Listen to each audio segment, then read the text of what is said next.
ใครบอกว่าพิธีนี้คือพิธีกตัดกรรมหลวงพี่บอกเลยว่าเขามุสาเขาหลอกคุณโยมมันตัดไม่ได้แต่มันบรรเทาเบาบางลงได้เพราะฉะนั้นอโหสิกรรมในวันนี้ก็คือเป็นการขอโทษบุคคลที่เราเคยล่วงเกินทั้งในอดีตชาติจนถึงปัจจุบันชาติดังนั้นเราไม่รู้หรอกว่าเราไปเคยทำใครเขาไว้เจ็บปวดแค่ไหนบังเอิญตายก่อนไม่มันตายเราก็ตายก่อนไม่ทันได้อโหสิกรรมดังนั้นในวันนี้หลายๆคนทำนู่นทำนี่ติดขัดทำไมมีโรคมีภัยทั้งหมดทั้งมวลมันก็อาจจะเป็นไปได้และเป็นไปไม่ได้ดังนั้นหลวงพี่จึงใช้คำพูดของหลวงพ่อชาเสมอนะก็คือหลวงพ่อชาท่านบอกว่าทุกสิ่งนั้นมันบ่แน่คนนี้เหรอคนดี มันบ่แน่ คนนี้คนชั่วเหรอมันก็บ่แน่เพราะฉะนั้นคนดีคนชั่วไม่ได้วัดกันที่ปัจจุบันแต่มันต้องวัดกันยาวๆดังนั้นในวันนี้หลวงพี่จึงเป็นตัวแทนของคณะสงฆ์วัดฝายหินเนาะคือหลวงพี่เองมิใช่เป็นระดับครูบาอาจารย์แต่หลวงพี่ต้องอยู่ภายใต้การดูแลของครูบาอาจารย์เช่นกันเพราะฉะนั้นคณะสงฆ์จังหวัดเชียงใหม่เนี่ยขออภัยคณะสงฆ์วัดฝายหินนะหลวงพี่เองจึงต้องขอนอบน้อมต่อทุกๆรูปเพื่อที่ให้ท่านนั้นได้อนุญาตในการที่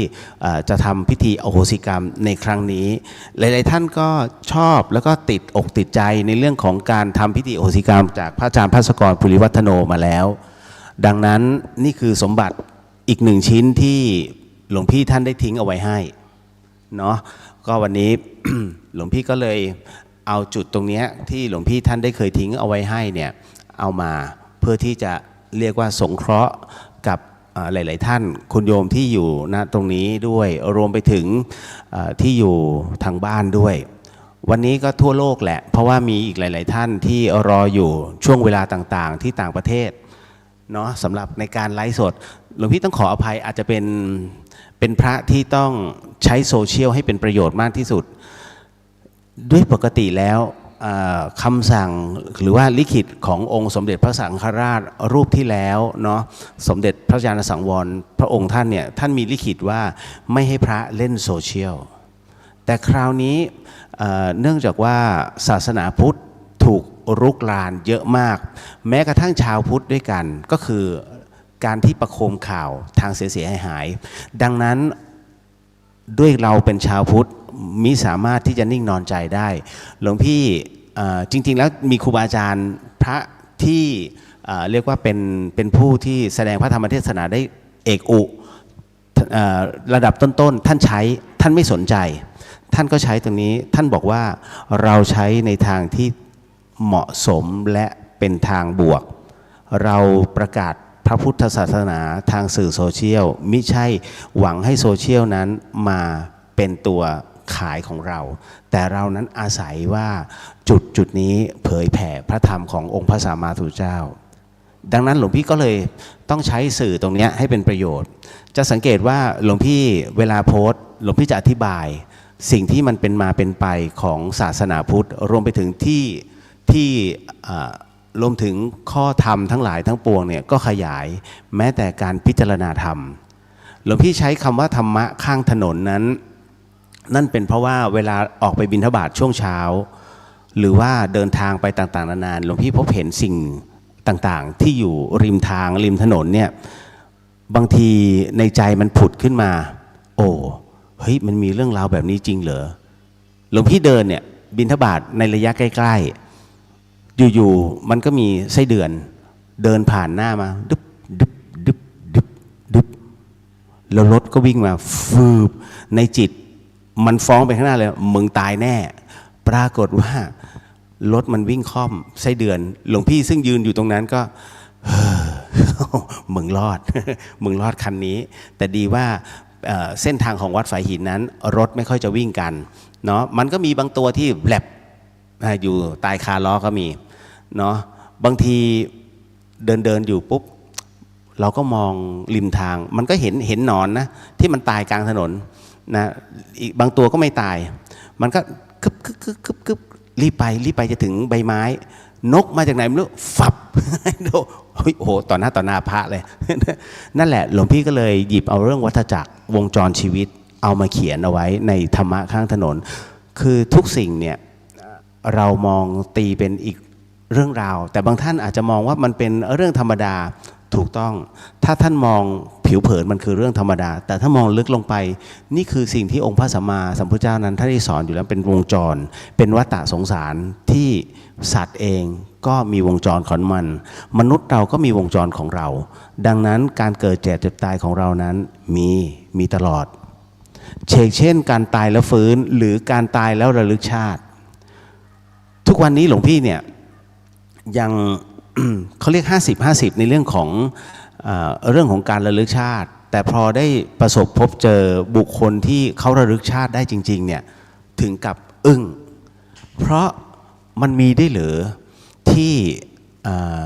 คนหนึ่งซึ่งเคยเป็นสามีภรรยากันมาก่อนในปัจจุบันเลยนะเป็นสามีภรรยากันมาก่อนแล้วปรากฏว่าเป็นสามีภรรยากันในช่วงวัยรุ่นปรากฏว่าในช่วงที่สามีเนี่ยออกไปซื้อข้าวถูกรถชนตายภรรยาซึ่งยังไม่ถึง20เลยตอนนั้นนะก็ใช้ชีวิตอยู่คนเดียวก็ไปพบรักใหม่ในขณะที่พบรักใหม่ก็แต่งงานกันพอแต่งงานเสร็จปุ๊บเรียกว่า กำลังจะมีบุตรในช่วงที่กำลังตั้งครรภ์อยู่ปรากฏว่าฝันถึงสามีเก่าฝันถึงสามีเก่ามาบอกว่าเดี๋ยวฉันจะมาอยู่ด้วยเขาก็ไม่ได้คิดอะไรจนกระทั่งเด็กคนนี้เกิดมาเป็นเด็กผู้ชายคุณโยมแล้วหลังจากนั้นช่วงเวลาผ่านไปประมาณ 3-4 ปีเด็กคนนี้เริ่มพูดได้สิ่งแรกที่พูดได้นั้นไม่ใช่พูดอะไรมากมายคือคุยกันเนี่ยธรรมดาแต่พอสามีคนปัจจุบันของเธอคนนี้เผลอเด็กคนนี้พูดเรื่องราวเธอจำฉันได้เปล่าเธอจำฉันไม่ได้แน่ๆฉันอยู่ในร่างใหม่ปรากฏว่าผู้หญิงคนนี้ถึงกับตกใจทำไมลูกพูดอย่างนี้ก็ฉันเป็นผัวเธอไงเฮ้ยหนักเลยถ้าเราเป็นแม่เราก็อึ้งถูกไหมแต่ปรากฏว่าเธอก็เล่นด้วยเอาเหรอเป็นผัวฉันชื่ออะไรปรากฏว่าบอกชื่อถูกด้วยบอกชื่อเป๊ะเลยชื่อที่เคยมีชีวิตมาก่อนคือพอถึงตรงนั้นเสร็จปุ๊บเธอก็ชักไม่แน่ใจก็เลยทดสอบลูกคนนี้ว่าถ้าเป็นสามีฉันจริงเป็นผัวเก่าฉันจริงไหนลองบอกซิว่าเรามีความลับอะไรต่อกันเราเคยพูดเรื่องราวอะไรต่อกันเอาไว้ปรากฏว่าเด็กคนนี้พูดคำนั้นพูดประโยคนั้นพูดเหตุการณ์ตรงนั้นเธอนั่งตรงนั้นฉันนั่งตรงนี้ฉันพูดกับเธอแบบนั้นโดยที่ในขณะเดียวกันกระจกมันก็ยังส่องกับเธอและฉันแล้วเราก็ให้ดูกระจกพร้อมกันอึ้งเลยเพราะเรื่องตรงนี้ไม่มีใครรู้นอกจากคน2 คนทั้งหมดทั้งมวลนั้นอยู่ในประมวลความคิดของผู้เป็นแม่เริ่มสับสนเฮ้ยมันจริงเหรอดังนั้นผู้เป็นแม่ก็เลยหาเมื่อไหร่ก็ตามที่อยู่กับลูก2 คนนั้นจะพยายามสอบถามความเป็นมาเป็นไปเรื่องชีวิตระหว่างความตายว่าตอนที่ตายไปนั้นอยู่ตรงไหนหลวงพี่เองได้ไปประสบพบเจอแต่ว่าด้วยเวลามันมีจำกัดหลวงพี่ได้คุยไม่นานจริงๆถ้าสัมภาษณ์กันนะยาวพอมีโอกาสคุยไม่นานเนี่ยหลวงพี่ก็เลยถามในเรื่องของคีย์ว่าไอ้ตอนที่คุณโยมหลุดไปอยู่ตรงไหนเขาก็บอกว่าตอนที่ตายไปเนี่ยมันอยู่ในเหมือนหมู่บ้านแห่งหนึ่งหมู่บ้านแห่งนี้มีคนอยู่มากมายแล้วถามว่ารู้จักกันไหมมันก็จะบอกว่ารู้จักก็รู้จักไม่รู้จักก็ไม่รู้จักแต่มันก็คุ้นๆกันไปหมดในขณะเดียวกันมันก็จะมีคนที่คอยเรียกชื่อของแต่ละคนนั้นว่าอ้าวตรงนี้มาตรงนี้เตรียมไปเขาก็นั่งรอที่บ้านนะนานแล้วเริ่มเบื่อเดินไปด้วยพอเดินไปด้วยเสร็จปุ๊บเนี่ยมันเหมือนกับว่าเหมือนเป็นรปภนะเขาก็จะยื่นแก้วน้ำให้ดื่มไอเนี่ยพอมันต่อแถวเนี่ยไอนี่เป็นคนขี้รำคาญผู้ชายคนนี้เป็นคนขี้รำคาญเพราะก็เบื่อทำไมต้องรอกูเดินแซงเลยดีกว่าก็ปรากฏว่าเดินแซงไปโดยที่ไม่หยิบแก้วน้ำนั้นมาดื่มพอเดินว่าตกหลุมเขาบอกว่าเขามีความรู้สึกว่ามันวาบลงไปเลยตื่นมาอีกที ใครก็ไม่รู้เต็มไปหมดเลย ใส่หน้ากากด้วยนั่นก็คือโผล่มาเป็นห้องคลอดนั่นเองเห็นไหมตอนแรกหลวงพี่ก็ประมวลว่าเฮ้ยมันจริงเหรอแต่สิ่งที่เขาบอกนะบอกกับหลวงพี่บอกว่าผมอะอัดอั้นเรื่องราวตรงนี้มาตลอดระยะเวลา30 ปีผมต้องคุยกับม้าเนี่ยตลอดเรื่องตรงนี้แต่เขาไม่ให้สามีคนปัจจุบันรู้นะเพราะว่าถ้ารู้เนี่ยเขากลัวผู้หญิงจะกลัวว่าแฟนคนปัจจุบันจะเสียใจตอนนี้เขาก็ตัดเหมือนกับว่าตัดความรู้สึกว่าเคยเป็นอดีตสามีภรรยากันก็เป็นแม่เป็นลูกกันเหมือนเดิมเนาะก็นี่คือเรื่องราวที่หลวงพี่หยิบมาเล่าให้ฟังว่าเฮ้ยเรื่องราวของภพชาติมันเกิดขึ้นได้จริงจริงๆเรื่องตัวนี้หลวงพี่เจอมาเนี่ยเคสนี้ถือว่าเป็นเคสค่อนข้างจะใหญ่และเป็นเคสค่อนข้างหนักมีอย่างที่ไหนสามีมาขอเกิดแล้วก็ดันเกิดมาอีกเป็นลูกด้วยเพราะฉะนั้นคำเทศต่างๆที่ได้ครูบาอาจารย์เนี่ยได้เคยเอื้อนเอ่ยเอาไว้เนี่ยความบังเอิญไม่มีในโลกใบนี้เพราะฉะนั้นเราจึงมีการเกี่ยวเนื่องเกี่ยวข้องกันมาทุกภพทุกชาตินี้เราอาจจะเป็นผัวเป็นเมียชาติต่อไปเราอาจจะเป็นเพื่อนรักกันชาติต่อไปเราเป็นพี่เป็นน้องหรือเป็นลุงป้าน้าอาก็ว่ากันไปเพราะฉะนั้นมันจึงมีการเหตุการณ์สลับสับเปลี่ยนกันไปนี่คือเรื่องราวที่หลวงพี่นั้นเอามาเล่าสู่กันฟังวันนี้จึงได้เกิดพิธีอโหสิกรรม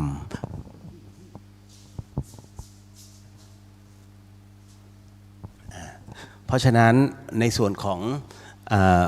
ที่เกิดวันนี้ขึ้นก็คือเป็นการอโหสิกรรมนั้นคือเป็นการขออโหสิแล้วก็ตัดเจ้ากรรมนายเวรที่มันมีมาตามภพชาติดังนั้นถึงได้บอกว่าเราไม่รู้หรอกว่าเราไปทำใครเขาไว้ในภพชาติที่แล้วหรือในชาติปัจจุบันบังเอิญยังไม่ทันได้ขออโหสิกันแต่ปรากฏว่าตายซะก่อนทำยังไงล่ะปัญหานี้เกิดขึ้นบ่อยๆแล้วก็ไปพบไปเจอหมอดูทั้งหลายเกิดขึ้นหมอดูก็ทักทายว่านี่เห็นไหมเจ้ากรรมนายเวรเข้ามานี่นู่นนั่นบางทีไปโดนเขาหลอกแต่ถามว่ามันมีจริงไหมหลวงพี่ก็ต้องใช้คำของหลวงพ่อชาสุภัทโทว่ามันบ่แน่มันมีทั้งอาจจะเป็นเรื่องจริงหรือไม่จริงเพราะฉะนั้นสิ่งที่หลวงพี่พูดณตอนนี้ในปัจจุบันนี้นะฮะก็คืออยากให้เรานั้นอยู่กับปัจจุบันแน่นอนที่สุดที่อยู่ข้างๆท่านอาจจะเป็นพ่อเป็นแม่เป็นพี่เป็นน้องเป็นผัวเป็นเมียกันมาก่อนแต่วันนี้เราอาจจะเป็นมิตรสหายเขาถึงได้บอกว่าคนเราพบเจอกันไม่มีความบังเอิญเพราะฉะนั้นเรานั้นท่านนั้นที่มาในวันนี้รวมไปถึงคุณผู้ฟังที่ฟังทางสถานีวิทยุ FM 104.50 เมกะเฮิรตซ์นั้นเราก็ไม่มีความบังเอิญเกิดขึ้นหรอกเพราะตามภพชาติของมันแล้วเราเคยอยู่ในเหตุการณ์เดียวกันมาก่อนปัจจัยต่างๆนานานั้นที่เราพบเจอกันหลวงพี่ก็ต้องพูดเสมอว่ามิได้มีปัจจัยอะไรนั้นเกิดขึ้นล่วงหน้าแต่มันเคยเป็นปัจจัยที่เคยเกิดขึ้นในปัจจุบันการอันนั้นมาแล้วและวันนี้มันก็ยังเกิดและดำเนินต่อไปนี่คือสิ่งที่องค์พระสัมมาสัมพุทธเจ้าท่านได้ตรัสเอาไว้เสมอดังนั้นปัจจัยไหนที่เกิดขึ้นแล้วมันจำเป็นต้องเกิดเพราะวันเวลาสถานที่นั้นมันพร้อมด้วยปัจจัยที่ต้องเกิดนั่นเองเพราะฉะนั้นอะไรก็ตามที่มันเกิดขึ้นก็อยากให้คุณโยมนั้นได้รับรู้ว่าวันนี้มันเป็นเหตุปัจจัยที่ต้องเกิดคุณโยมจะพร้อมไม่พร้อมในเรื่องของปัจจัยแห่งชีวิตมันก็คือช่วงจังหวะเวลาที่คุณโยมนั้นได้ประสบพบเจอว่ามันเกิดขึ้นแล้วและนี่คือปัจจัยที่เป็นจริงในการเกิดแม้เราจะไม่พร้อมดังนั้น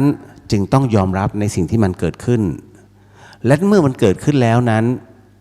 หากเรายังห่วงหาอาวรณ์นั้นไม่มีประโยชน์พระพุทธองค์ถึงได้บอกว่าอะไรที่มันสุดเอื้อมมือสอย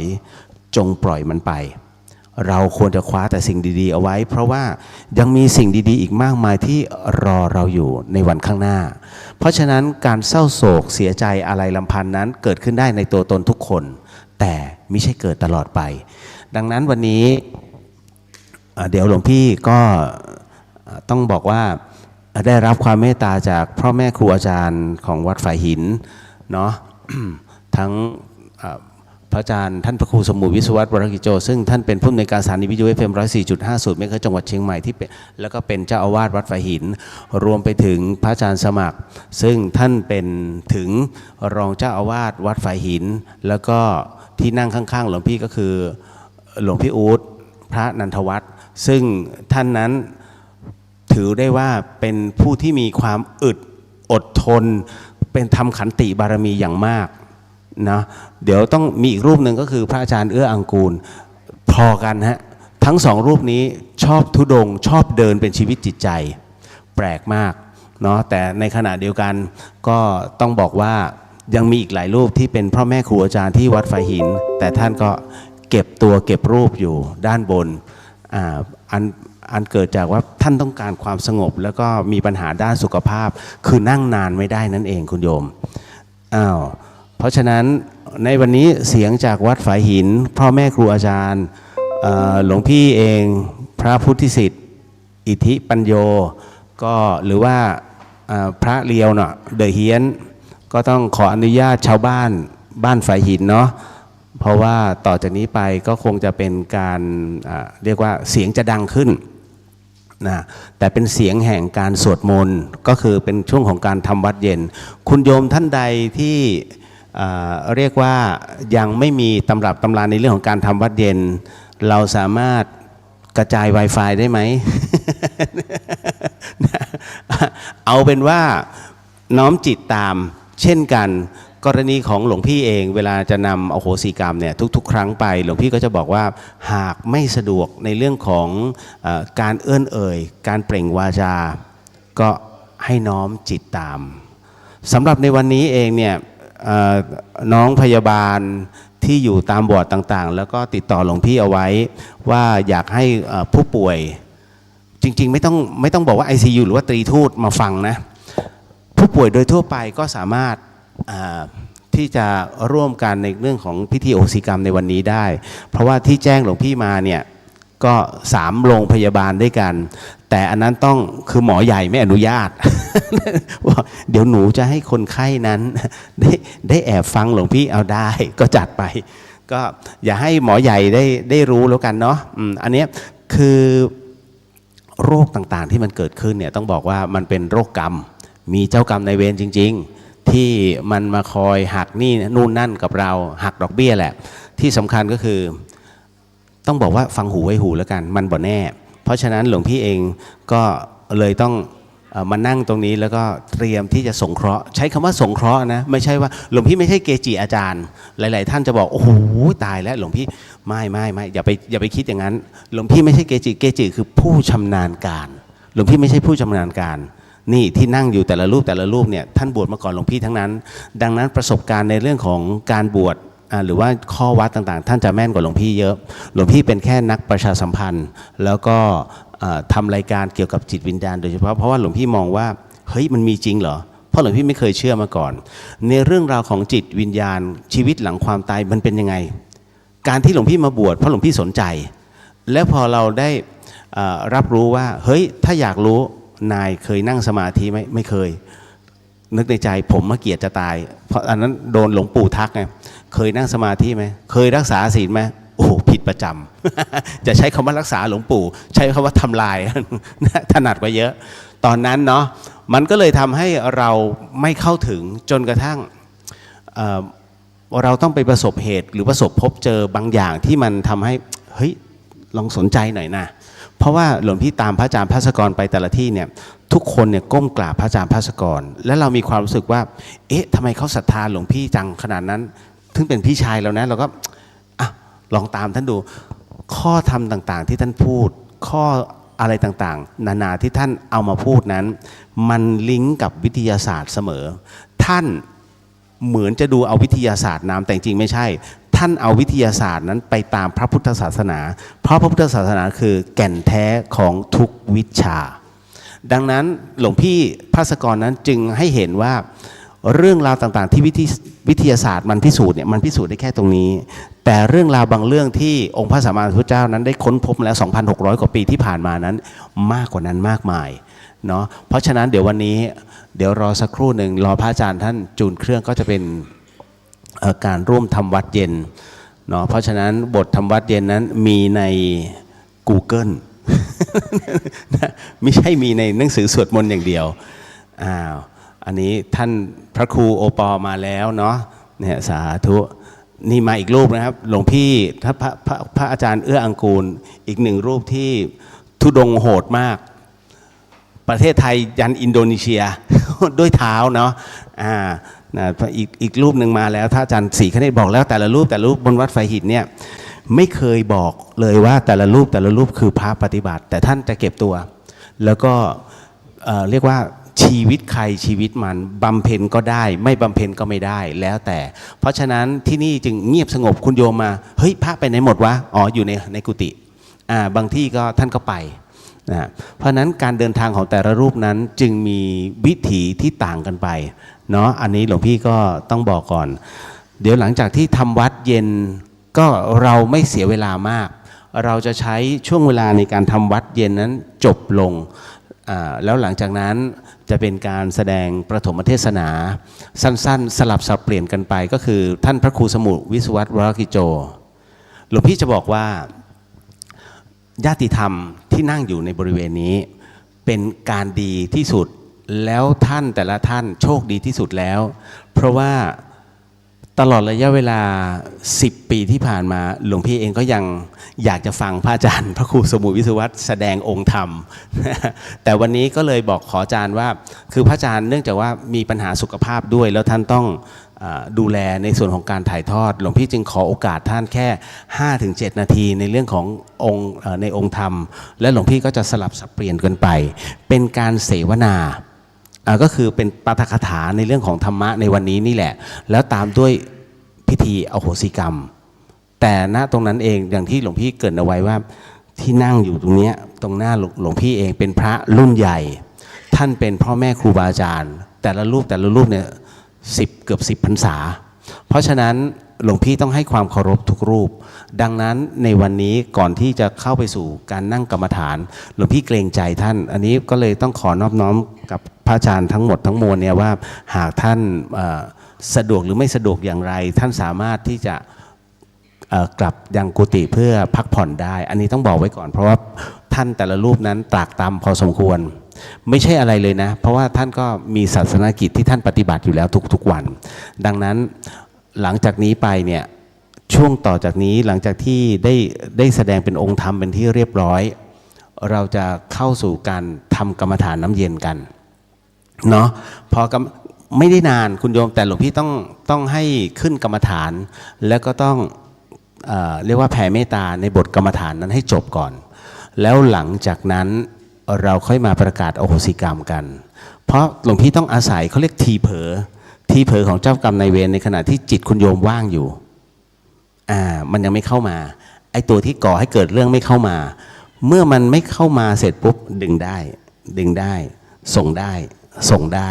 เพราะฉะนั้นมันจะเคลียร์ได้เยอะทดลองมาแล้ว4 งานแล้วนะโอ้โหก็ถือได้ว่าเคลียร์ทั้งหมดทั้งมวลเดี๋ยวรอพระอาจารย์รอไหมหลวงพี่รอพระอาจารย์วิศวัตรไหมนะฮะเข้าใจแล้วท่านยิ้มรอแล้วกัน พระอาจารย์สมัครท่านทรงท่านเป็นพระพูดน้อยพระอาจารย์สมัครนี่จัดรายการช่วงธรรมะคลายเครียดหลายๆท่านก็ได้รับฟังเสียงเสมอหลวงพี่เองเวลาฟังท่านน่ารักท่านอยากพูดอะไรท่านพูดเลยแล้วหลวงพี่ก็ฮะ น่ารักอะอาจารย์สมัครนี่เกือบ20 กว่าพรรษาแล้วนะสุดยอดมากแล้วท่านเมตตากับญาติโยมเยอะมากแม้กระทั่งน้องเนนต่างวัดไม่สบายท่านก็ไปให้หลวงพี่เราวัดฝายหินไม่ใช่เหรอสงสารเนนพาเนนไปโรงพยาบาลดีกว่าเอ้าวัดเขาไม่มีพระเหรอเหมือนเขาไม่พาไปนะ ท่านอยู่วัดฝายหินท่านต้องพาไปเหมารถแดงไว้โอ้ยตายแล้ว ท่านน่ารักมากเดี๋ยวงั้นเริ่มก่อนเลยพระอาจารย์เนาะสั้นๆเป็นบทธรรมวัดเย็นเนาะแล้วเดี๋ยวรอพระอาจารย์ท่านมาใช้ไมค์ไหม ผมรู้แล้วว่าต้องให้ท่านรูปใดแป๊บหนึ่งเดี๋ยวขออนุญาตเมตตาพร้อมๆกันครับ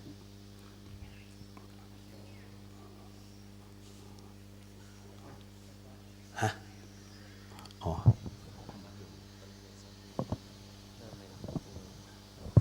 แค่การสมัครมอบด้วยกัน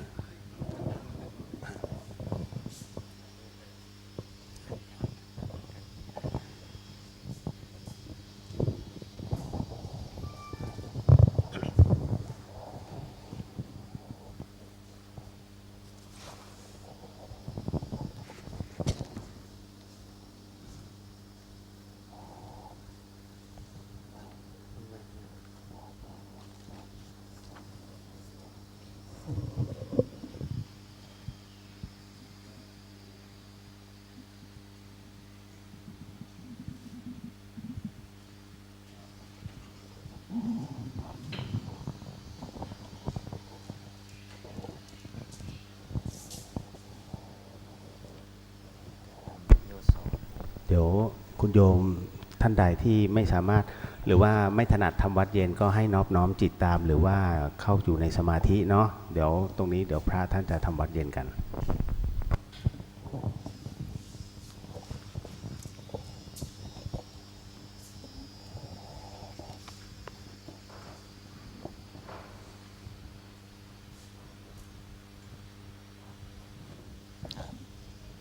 อะไรนะ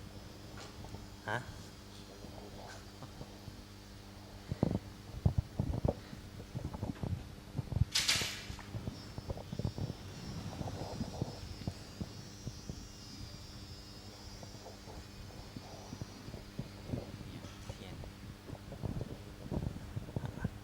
ทำวัดเย็นพร้อมกันเนาะโยโสภะคะวาอะระหังสัมมาสัมพุทโธสวากขาโตเยนะภะคะวะตาธัมโมสุปฏิปันโนยัสสะภะคะวะโตสาวกสังโฆตัมมะยังภะคะวันตังสัทธัมมังสัสสังฆังอิเมหิสักการเรหิยะถาระหังอาโรปิเตหิอภิปูชยามะสาธุโนพันเตภะคะวะสุจิราปารินิพุตโตปิปัจฉิมาชนตานุกรรมปมานาสาอิเมสกการเรทุกขตาปันนาการะภูเตปฏิคันหาตุอัมหากังทิคารตังหิตายะสุขายะอะระหังสัมมาสัมพุทโธภะคะวาพุทธังภะคะวันตังอภิวาเทมิสวากขาโตภะคะวะตาธัมโมธัมมังนัมมัสสามิ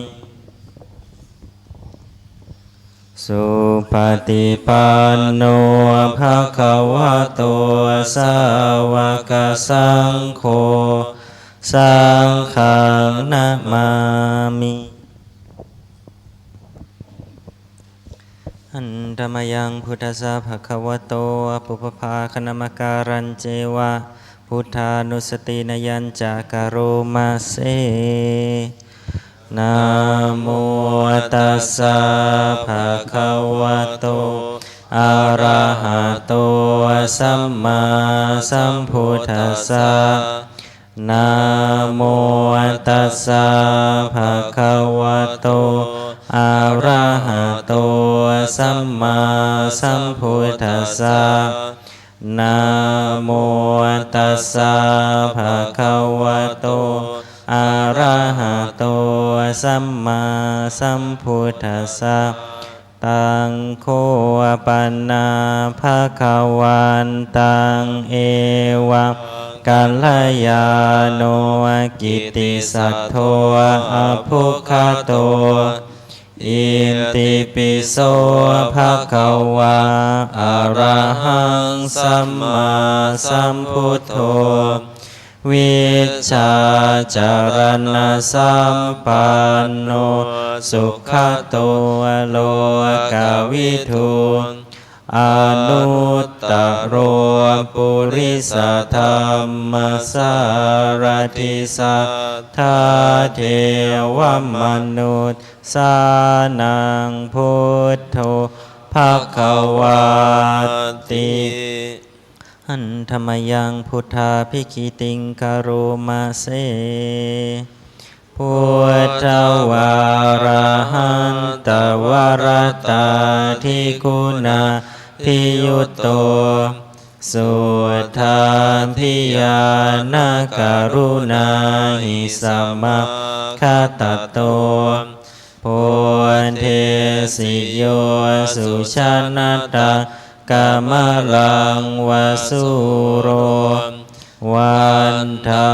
มหังตามารนังศิราสาชิเนนทังพุทโธโยสัพพปานินังสารนังเขมามุตตมังปัฏฐมานุสติทานังวันธามิตังสิเรนังพุทธัสสะหัสสมิทาโสวะพุทโธเมสามิกิสโรพุทโธทุกขาสัคคาตาจาวิทาตาจาหิตาสเมพุทธัสสะหังนิยาเทมิสาริรันชีวิตันจิตังวันทันโตหังจาริสามิพุทธเสวสุโพธิตังนาทิเมสารนังอัญญังพุทโธเมสารนังวรังเอเตนะสัจจวัชเชนะวัตตายังสัตถุสาสเนพุทธังเมวันธมาเนนะยังปุญญังปัสสุตังอิทังสัพเพปิอันตรายาเมมาเหสุนตัสสะเตชะสะกายเยนะวาจายวะเจตสาวาพุทเทกุกัมมังภกตังมยายังพุทโธปฏิคันหตุอัจจยันตังกาลันตะเรสังวริตุงวะพุทเท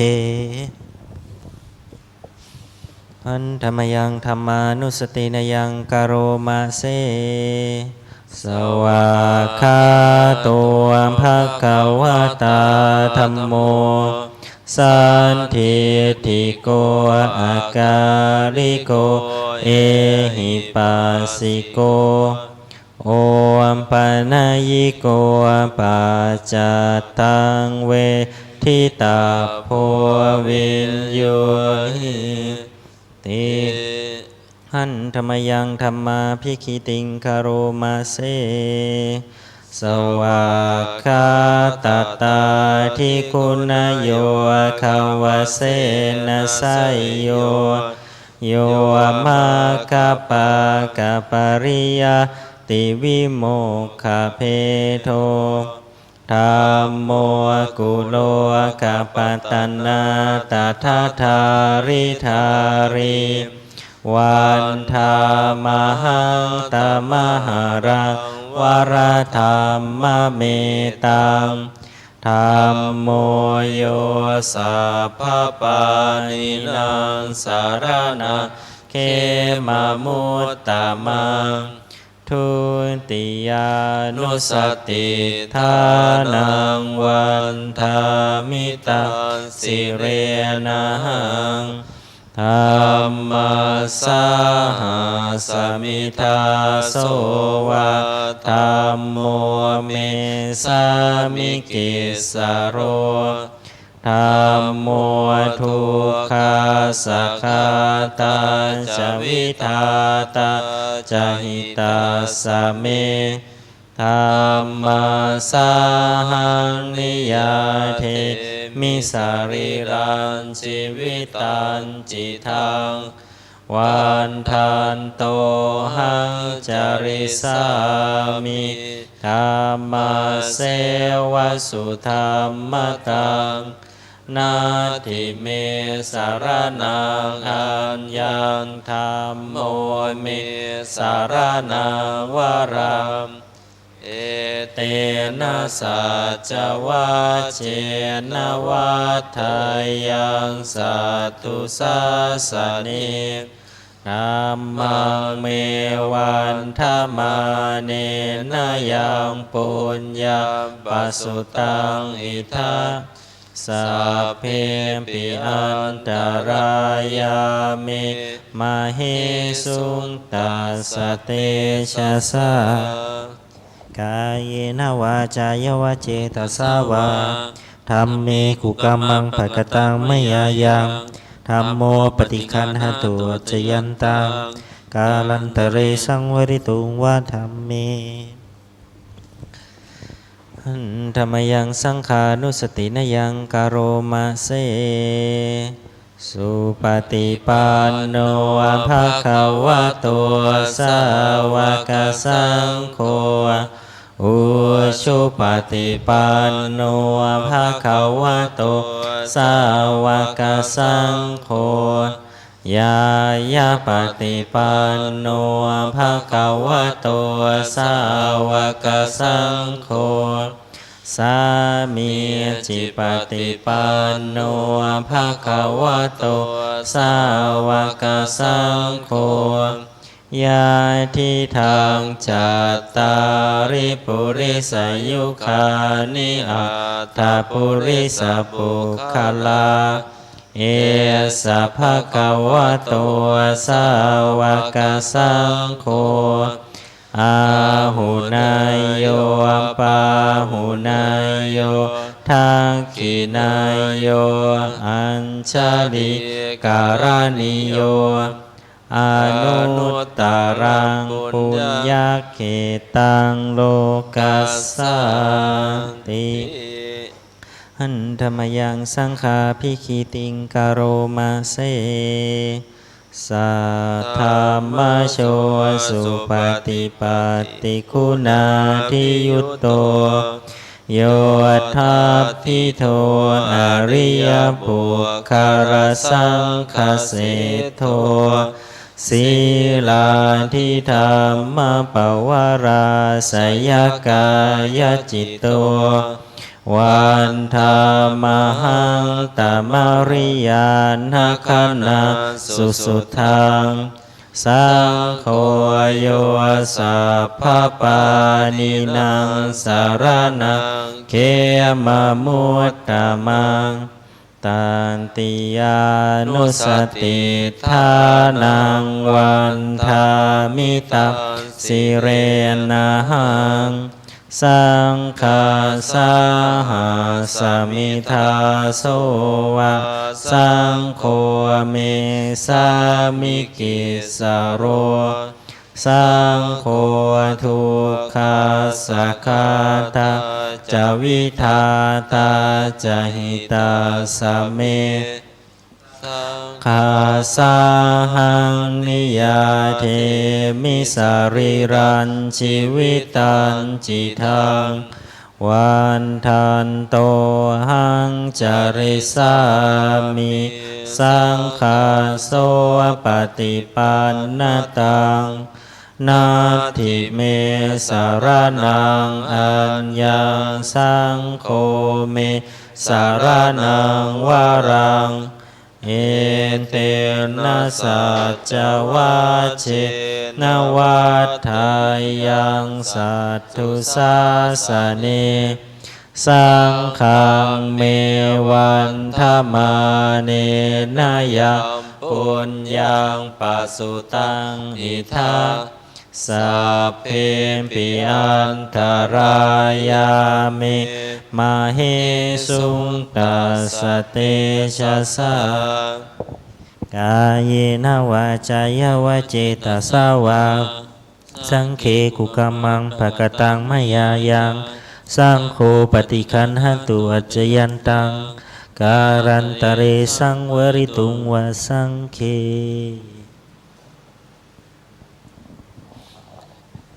หันธรรมยังอติตาปัจเจเวคณาปาทังพนามาเสอาชามยาอปัจเจเวคิตวายังจีวรังปริพุตังตังยาวาเทวาสิตัสสะปฏิฆาตายาอุณหัสสะปฏิฆาตายาดังสมากัสวาตาตปาสิริงสัพสัมภัสสานังปฏิฆาตายายาวาเทวาหิริโกปินาปฏิชาธนาทังอาชามยาอปัจเจเวคิตวาโยปินทปาโตปาริพุตโตโสเนวาทวายานมัทธายานมันดนายานวิภูสนายายาวาเทวาอิมาสกายาสัทธิติยายาปนะยาวิหิงสุปารติยาพรหมจาริยานุคหายาอิติปุรานันจะเวทานังปฏิหังคามินาวันจะเวทานังนาอุปาเทสามิยาตราจะเมภวิสติอนวัชชตาจะพาสุวิหารโรจาติอาชมยาอปัจเจเวคิตวายังเสนาสนังปริพุตังตังยาวาเทวาสิตัสสะปฏิฆาตายาอุณหัสสะปฏิฆาตายาดังสมากัสวาตาตปาสิริงสัพพสัมภัสสานังปฏิฆาตายายาวาเทวาอุตุปาริสยาวิโนทนังปฏิสันลานารามัทธังอาชามยาอปัจเจเวคิตวาโยกิลานาปัจจยาเพสัจจปริคาโรปริพุตโตโสยาวาเทวาอุปันนานังไวยาปาทิกานังเวทานานังปฏิฆาตายาอาภยาปัจจปรมัตตายาติหันธรรมยังอุทิสนาทิฏฐานอาคาทายโยพนามาเสอิมินาปุญญกรรมเมนะอุปัชฌายาคุณุตตราอาจาริยุปการาจะมาตาปิตาจยาตกาสุริโยจันทิมาราชาคุณวันตานราปิจาพระมาราชอินทาจโรกปาราชเทวตายาโมมิตามนุสสาจามัสสตาเวริกาปิจาสัพเพสัตตาสุขีโหนตุปุญญานิปกตานิเมสุขังจติวิทังเป็นตุกิปังปาเปทาโวมตังอิมินาปุญญกรรมเมนะอิมินาอุทิเสนาจาขิปาหังสุลเพเจวตันหุปาทานาเจตนังเยสันตาเนหินาธรรมายาวานิพานาโตมะมังนาสันตุสัพพทาเยวายาทัสสะโตภเวภเว อุชุจิตตังสติปัญญาสันเลโกวิริยัมหินามาราราพันตุโนกาสังกาตุนจาวิริเยสุเมพุทธาทิปวโรนาโทธัมโมนาโทวารุตตโมนาโทปัจเจกพุทโธจะสังโฆนาโทตาโรมะมังเตโสตมานุภาเวนะมาโรกาสังลาพันตุมา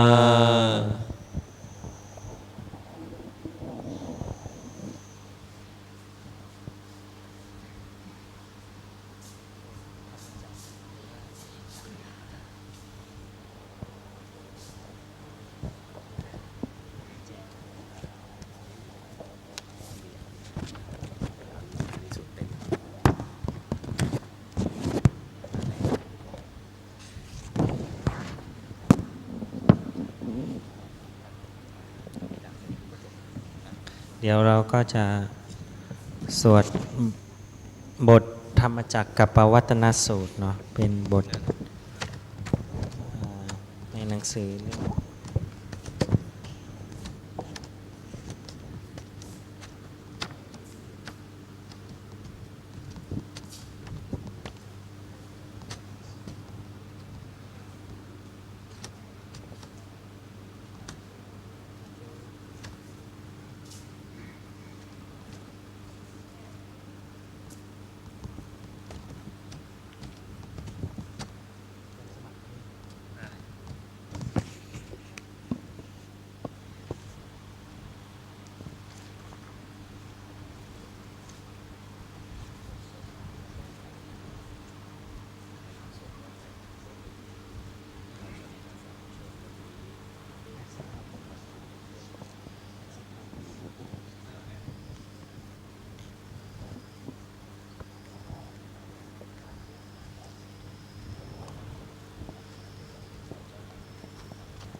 อนุตตรังอภิสัมโพธิงสัมพุจิตวาตถา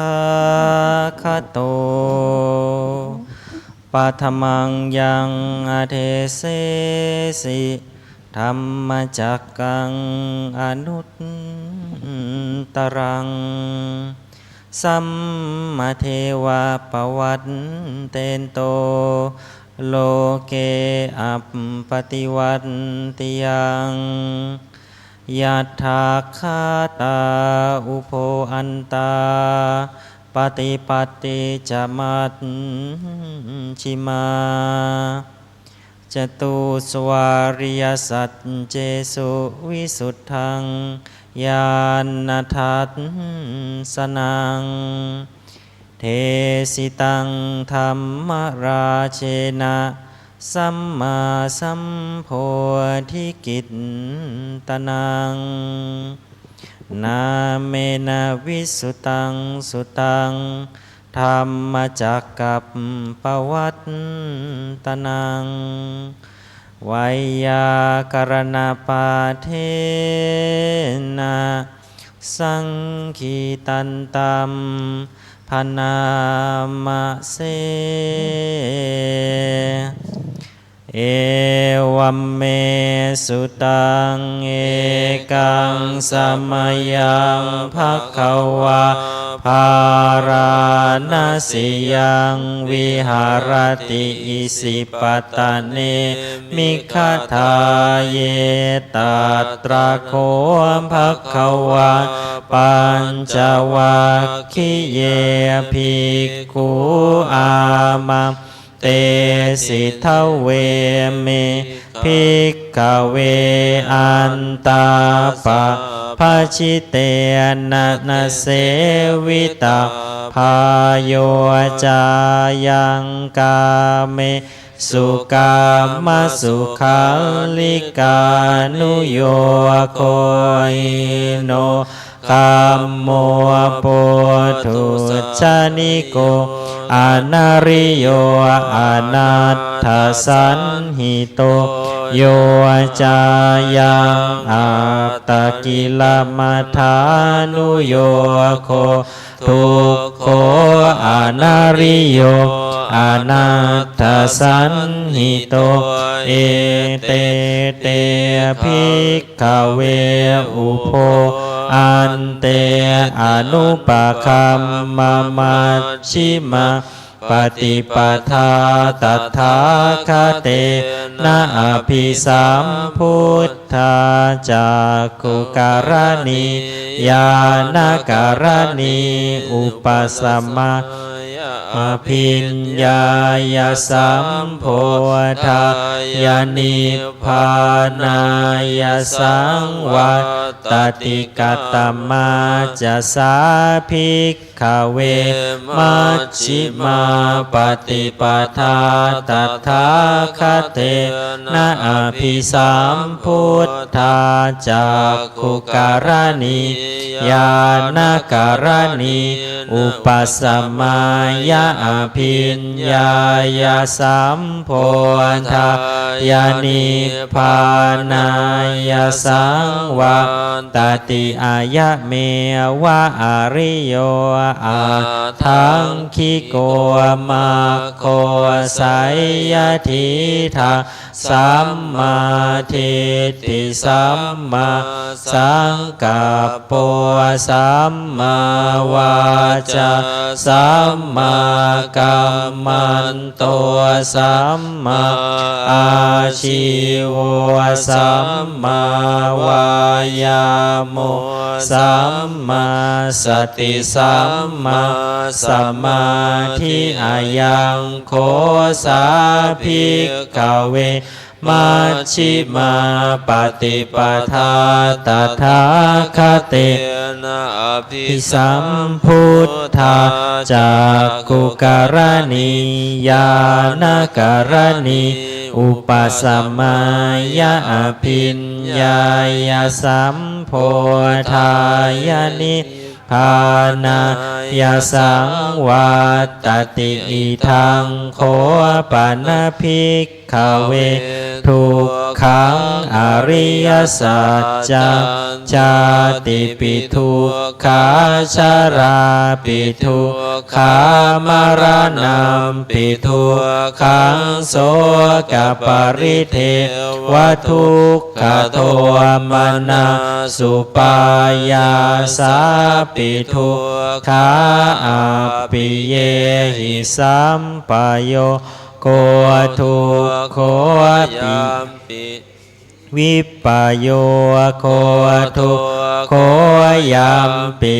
ชังนาลภติตัมปิทุกขังสังขิเตนะปัญจุปาทานะขันธาทุกขาอิทังโคปนภิกขเวทุกขสมุทัยโยอริยสัจจังยายังตัณหาโปโนภวิกานันทิราคะสหคตาตาตราตราตราพินันทินิสัยยทิทางกามตัณหาภวตัณหาวิภวตัณหาอิทังโคปนภิกขเวทุกขานิโรโทอริยสัจจังโยตัสสะเยวตัณหายะเสสวิราคานิโรโทจาโคปฏินิสสะโคมุตติอนาลโยอิทังโคปนภิกขเวทุกขานิโรธคามินิปฏิปทาอริยสัจจังอายะเมวะอริโยอัตถังคิโกมัคโคไสยทิทังสัมมาทิฏฐิสัมมาสังกัปปะสัมมาอ จะสัมมากัมมันโตสัมมาอาชีวสัมมาวายาโมสัมมาสติสัมมาสมาธิทางทุกขังอริยสัจจันติเมภิกขเวปุเพอนันนุสุเตสุธรรมเมสุจักขุงอุทธัปปาทิญาณอุทธัปปาทิปัญญาอุทธัปปาทิวิชชาอุทธัปปาทิอาโลโกอุทธัปปาทิตังโคปานิทังทุขังอริยสัจจังปริญญาญาติเมภิกขเวปุเพ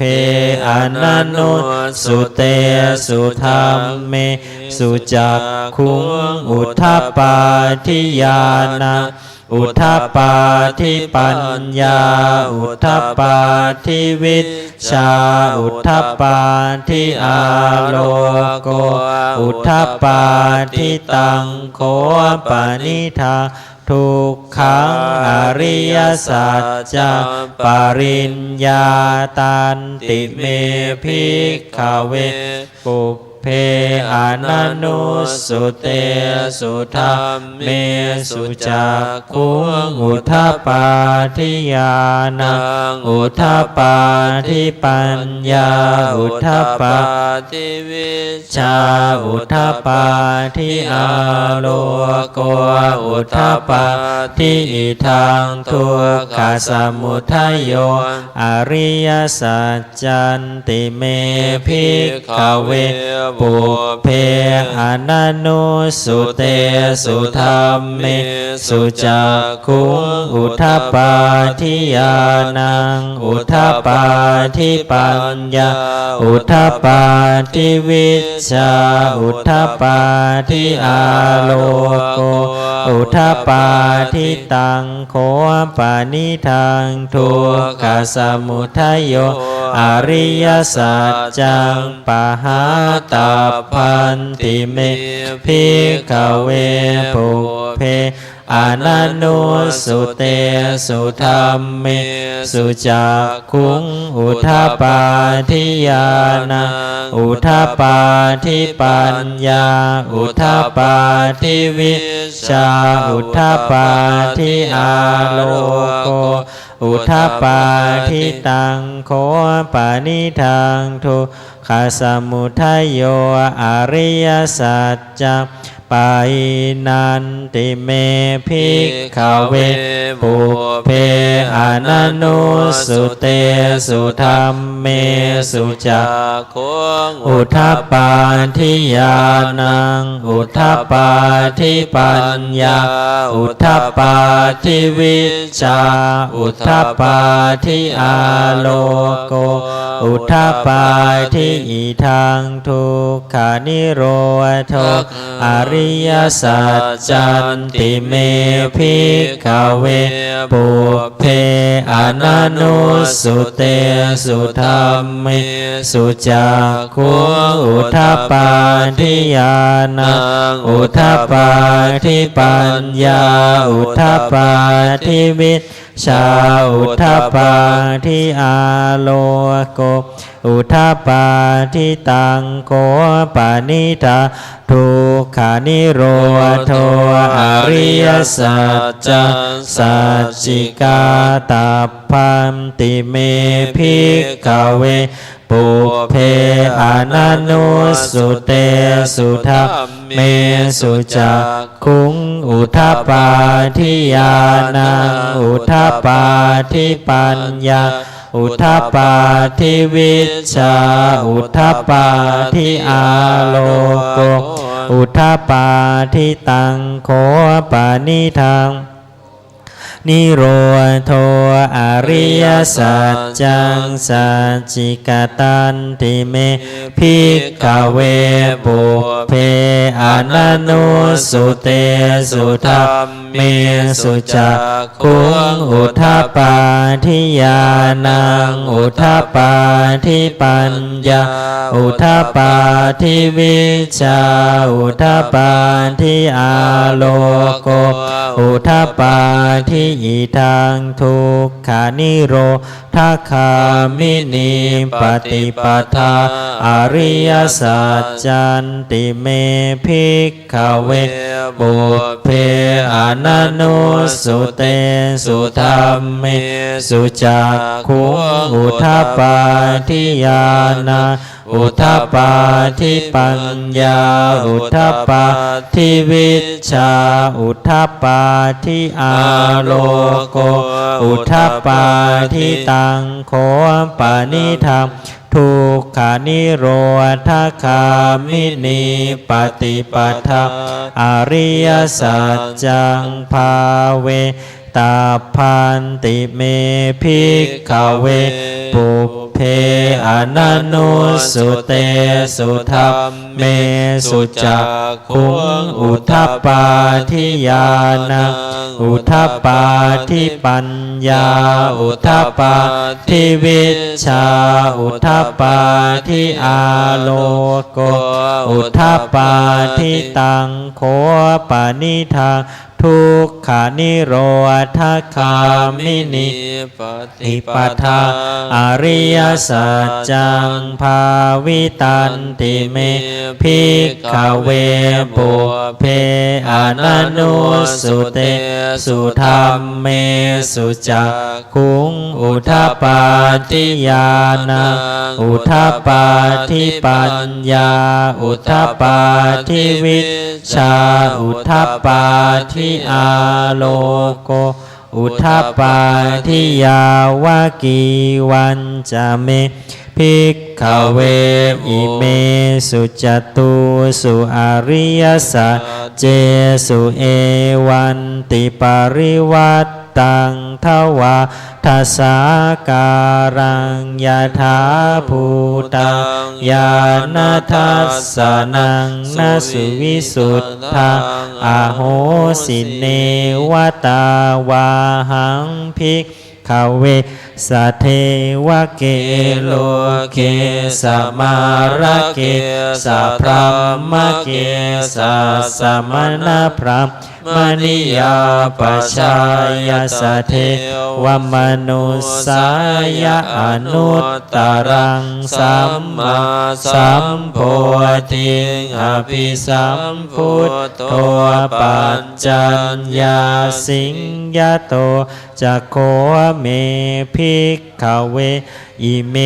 สุจตุสุอริยสัจเจสุเอวันติปริวัตตังทวาทัสสาการังยะถาภูตังยะนาทัสสะนังสุวิสุทธังอโหสิอาทาหังภิกขเวสะเทวะเกโลเกสะมาระเกสะพรหมเกสะสมณพราหมณิยาปัชายาสะเทวมนุษย์สายะอนุตตรังสัมมาสัมโพธิอภิสัมพุทโธปัจจัญญาสิงญาณัญจะปนเมทัสสะนังอุทธัปปาทิอาคุปาเมวิมุตติอายมันติมาชาตินาทิธานิปุนาภะโวติอิธามะโว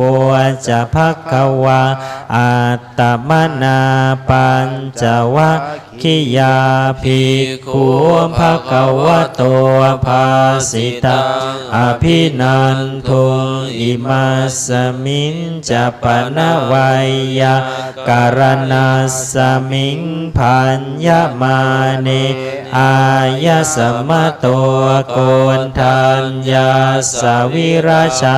วีตมะลังธรรมจักขุงอุทัปปะทิยังกินจิสมุทัยธรรมะสัพพันตังนิโรธธรรมะติปวัตติเตจะภควตาธรรมจักเกปุมมาเทวะ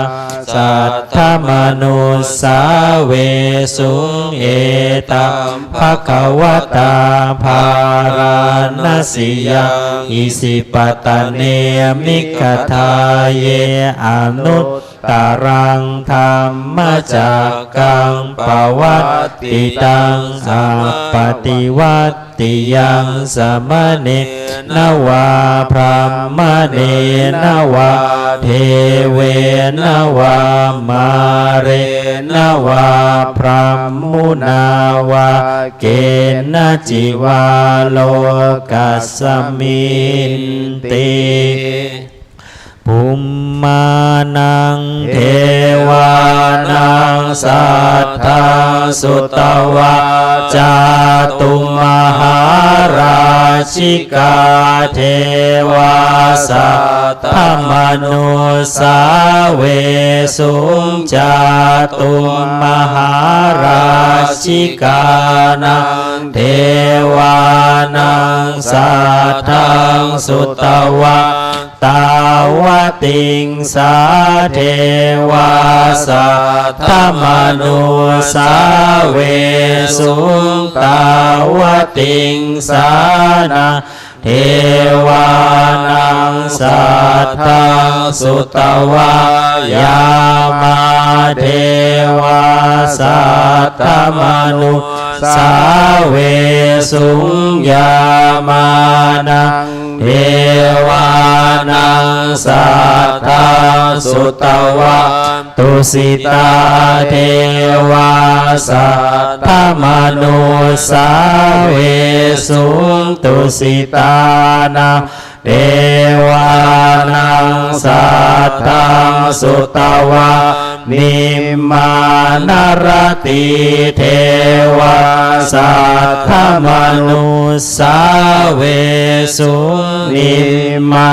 นรตินังเทวานังสัทธังสุตวะปารณิมิตวาสวัตติเทวาสัทธมนุสาเวสุงปารณิมิตวาสวัตตินังเทวานังสัทธาสุตวาพรหมปาริสาชาเทวาสัทธมนุสาเวสุงพระมปาริสัชชานังเทวานังสัทธังสุตวาพระมปโรหิตาเทวาสัทธมนุสาเวสุงพระมปโรหิตานังเทวา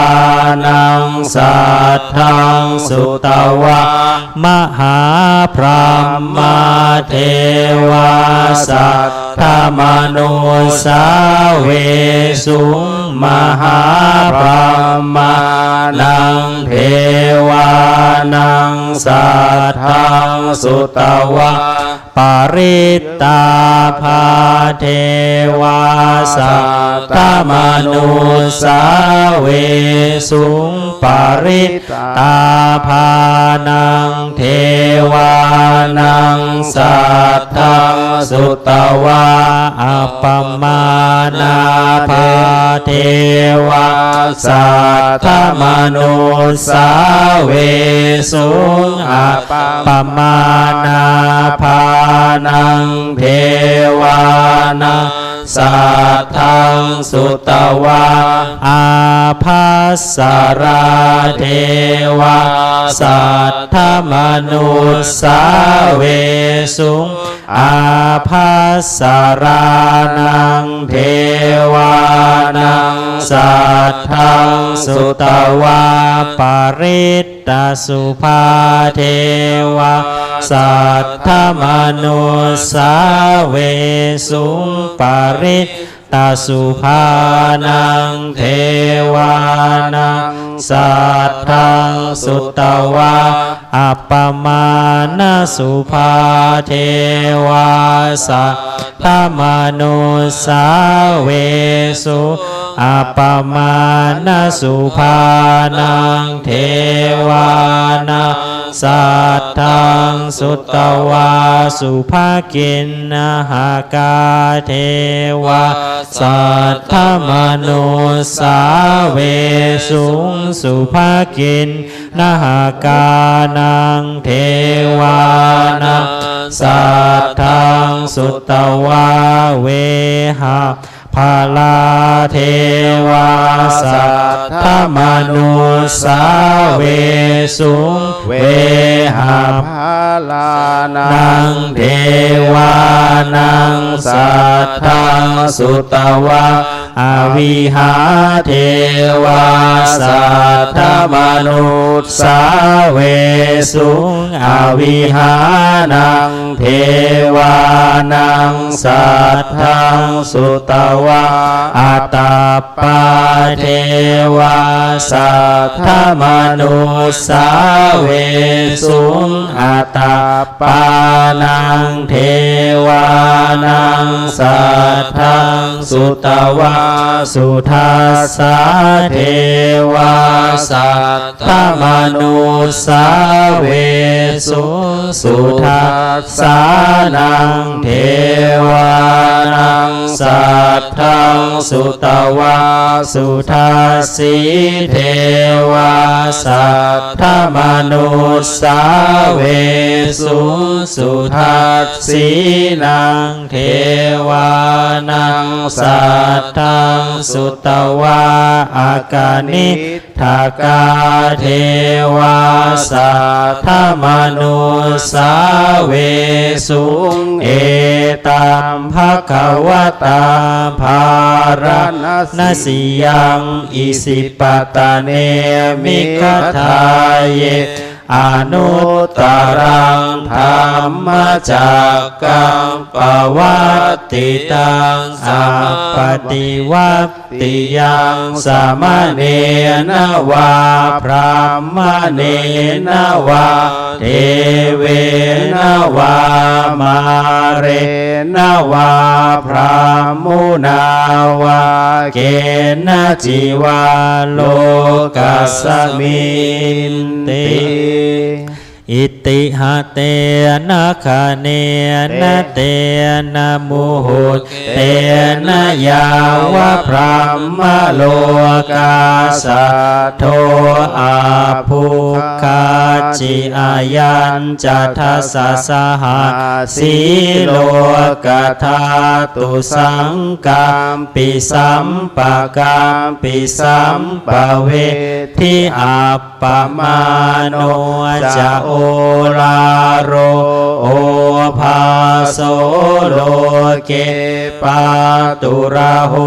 สิอติกัมเมวะเทวานังเทวานุภาวังอัตถโคภควาอุทานังอุทาเนสิอัญญาสิวัตโพโกตัญโยอัญญาสิวัตโพโกตัญโยติอิติหิทังอายะสมะโตโกตัญญาสะอัญญาโกตัญโยตเววนามังอโหสิติ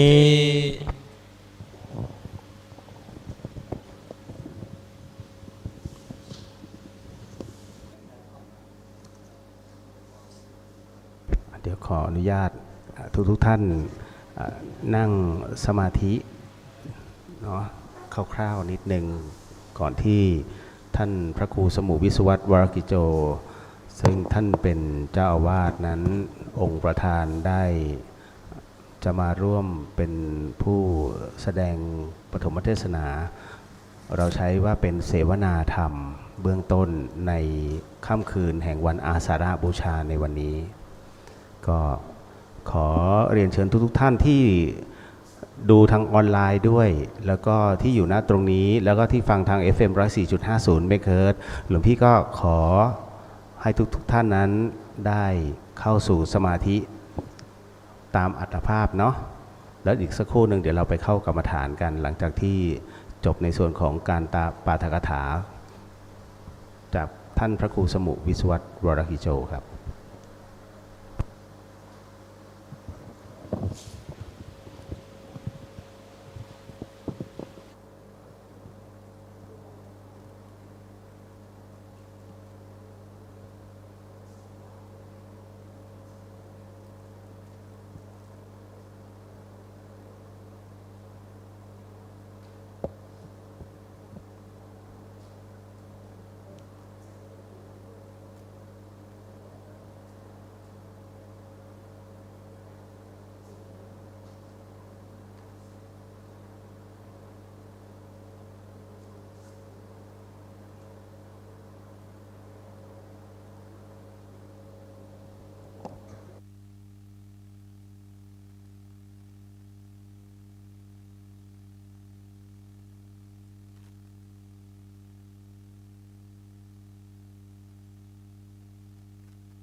อันเนื่องมาจากว่ามีการถ่ายทอดออกอากาศผ่านสถานีวิทยุ FM 104.50 เมกะเฮิรตซ์แล้วก็รวมไปถึงในเรื่องของการถ่ายทอดออกสู่โซเชียลไม่ว่าจะเป็นในส่วน Facebook ของวัดไฟหินและภาคส่วนทุกๆที่เนาะตอนนี้ภาพที่คุณผู้ชมกำลังเห็นอยู่นั้นเป็นผู้ที่มาอยู่ที่วัดไฟหินแห่งนี้ณจังหวัดเชียงใหม่วัดไฟหินนั้นตั้งอยู่หลังมหาวิทยาลัยเชียงใหม่และเป็นวัดในความอุปถัมภ์ของมหาวิทยาลัยเชียงใหม่นะตอนนี้ทางคณะสงฆ์ของวัดฝายหินร่วมกับทุกท่านเนาะวันนี้เราก็จะมานั่งสมาธิกันก่อนที่องค์เทศองค์ธรรมก็คือท่านพระครูสมุวิศวัตรวรกิโจซึ่งเป็นเจ้าอาวาสนั้นก็จะเรียกว่าได้แสดงธรรมสั้นๆก่อนที่จะถึงในวันเข้าพรรษาในวันพรุ่งนี้แล้ววันนี้เองเป็นวันอาสาฬหบูชาถือได้ว่าเป็นวันที่มีพระสงฆ์เกิดขึ้นเพราะฉะนั้นวันนี้เมื่อกี้เราสวดกันไปแล้วสำหรับธรรมจักรกัปปวัตนสูตรเป็นพระสูตรที่แสดงให้เห็นนะว่าวันนี้พระสงฆ์รูปแรกนั้นที่เกิดขึ้นแล้วเพราะเข้าใจในเหตุปัจจัยทั้งหมดทั้งมวลที่นำไปสู่พระนิพพานนั้นเกิดขึ้นได้ด้วยมรรคจากองค์8นั้นย่อให้เหลือองค์3นั่นก็คือขออภัยเนาะเดี๋ยวสักครู่หนึ่งท่านมาแล้วเดี๋ยวนิมนต์ท่าน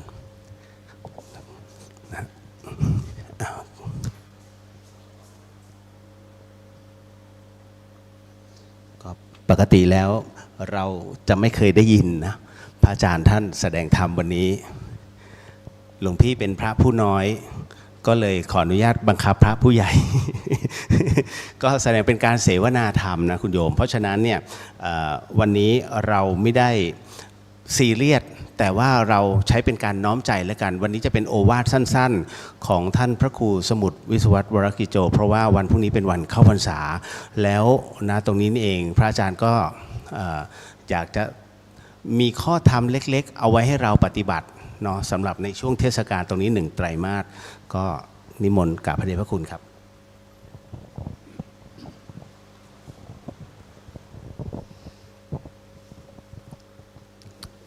ขอนอบน้อมต่อ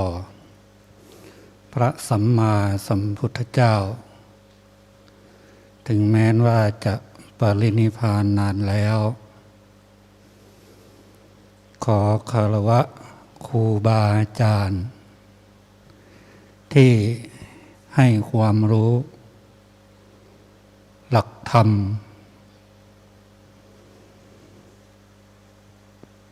วิปัสสนากรรมฐาน ขอคารวะพระเถรานุเถระน้องเนนแล้วก็ญาติโยมทุกท่าน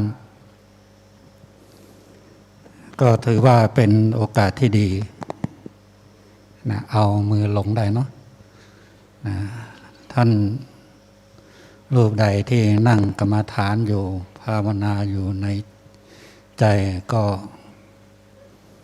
นิมนต์ตามสบายญาติโยมก็เหมือนกันนะนั่งตามสบายใครจะปฏิบัติธรรมก็ทำได้เมื่อกี้นะหลวงพี่เลียวหรือว่า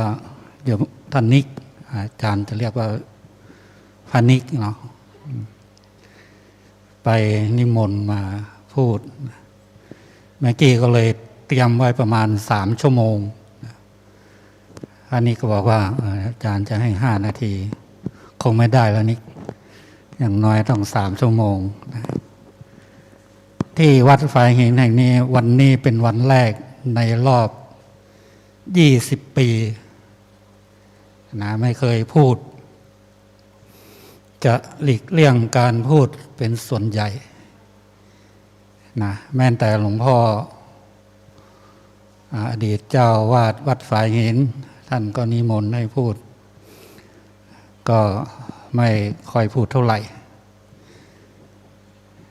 แต่ที่จริงอาตมาภาพหรือว่ากับผมเคยไปอบรมวิปัสสนากรรมฐานจากหลวงพ่อทองหรือว่า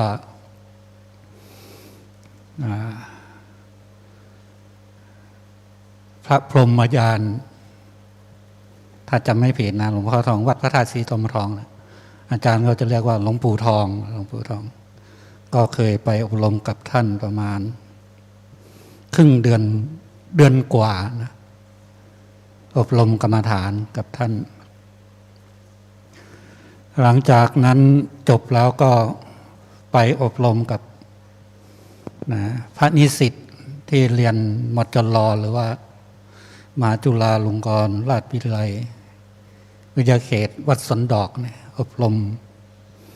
ตอนนั้นมันเป็นปี43น่าจำไม่ผิดนะ43อบรมประมาณ5 ปีหรือ6 ปีก่อนพระนิสิตที่จะจบหลักสูตรนะทางมหาลัยเขาก็มีหลักสูตรให้ฝึกอบรม10 ปีนะกระผมว่าอาตมาก็ไปอบรมอยู่ตลอดหลังจากนั้นที่นานที่สุดไปอบรมนั่นก็คือจังหวัดน่านในช่วงเข้าพรรษาเนี่ยไปอบรมวิปัสสนากรรมฐานให้กับตำรวจภูธรจังหวัดน่านทั้งจังหวัดเลยนะอบรมรุ่นละ7 วัน 7 คืนโดยมีหลวงปู่ทองไปขึ้นกรรมฐานอาตมาก็ไปแนะนำการทำวิปัสสนากรรมฐานตลอดนะพรรษาเลยช่วงนั้นก็เรียนอยู่ที่มจร.ปีที่4ยังไม่จบนะอันนี้ก็เกินถึงว่าอาตมามีความรู้ไหมก็มีนิดหน่อยเท่านั้นเองไม่มาก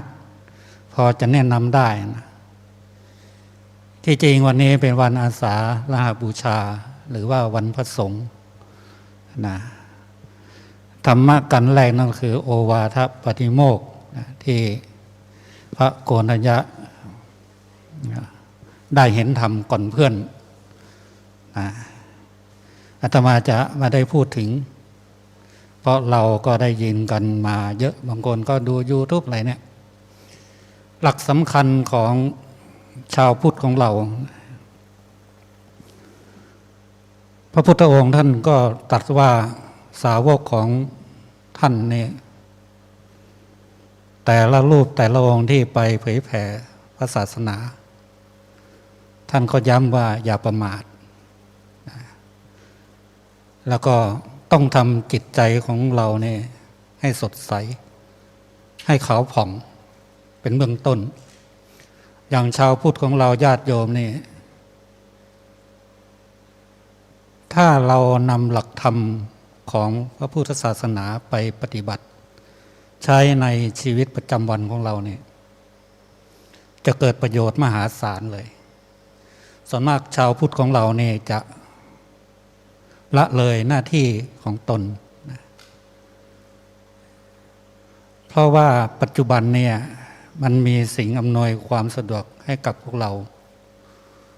นะดึงจิตดึงใจของเราไปสู่เทคโนโลยีกันมากนะเลย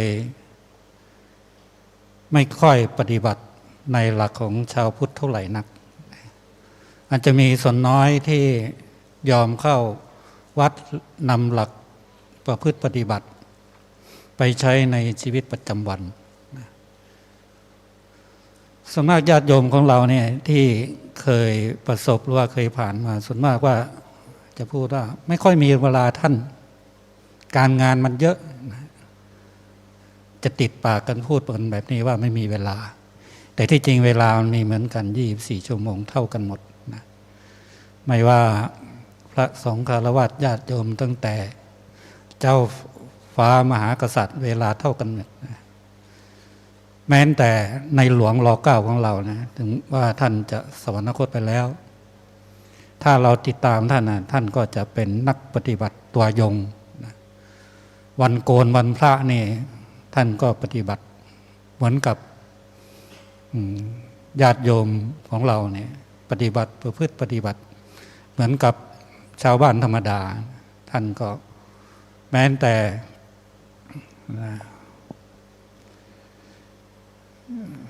สมเด็จย่าก็เหมือนกันสมเด็จย่านี่เท่าที่อาตมาหรือว่าก็ผมได้ทราบนี่ท่านไปขึ้นกรรมฐานกับหลวงพ่อโชดก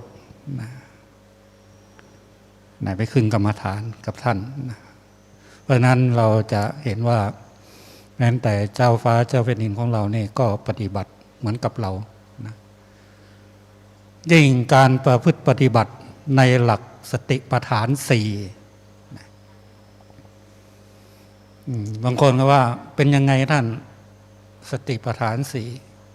4ก็เหมือนกับวัดลำเปิงพระพระธาตุสีจอมทองเนี่ยสมมติเราจะพูดว่าเป็นแบบพองน้อยยุบน้อยเนี่ย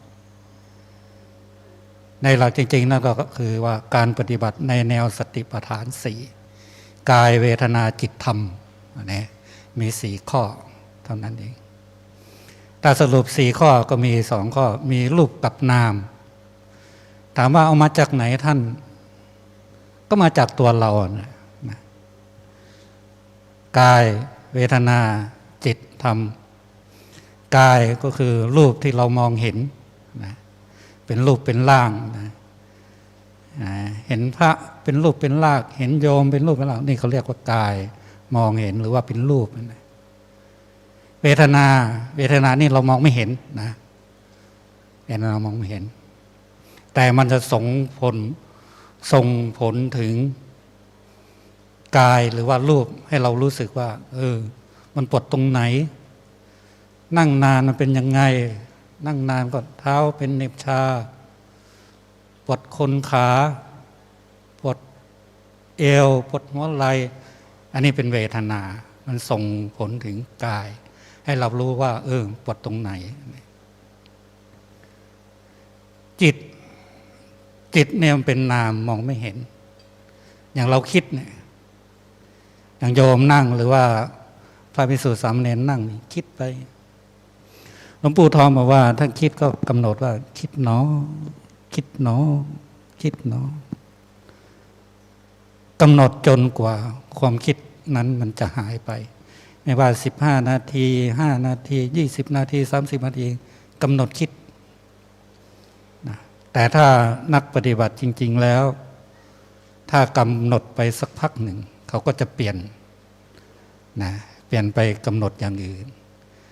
ถ้าบางท่านก็กำหนดพองหนอยุบหนอก็ไปกำหนดพองหนอยุบหนอความคิดมันยังมีอยู่ สักพักหนึ่งเราก็ไปกำหนดที่ความคิดใหม่กำหนดความคิดต่อ อย่างนี้เป็นต้นเขาเรียกว่าเปลี่ยนฐานการกำหนดนี่ฐานจิตเป็นนามต่อไปฐานธรรม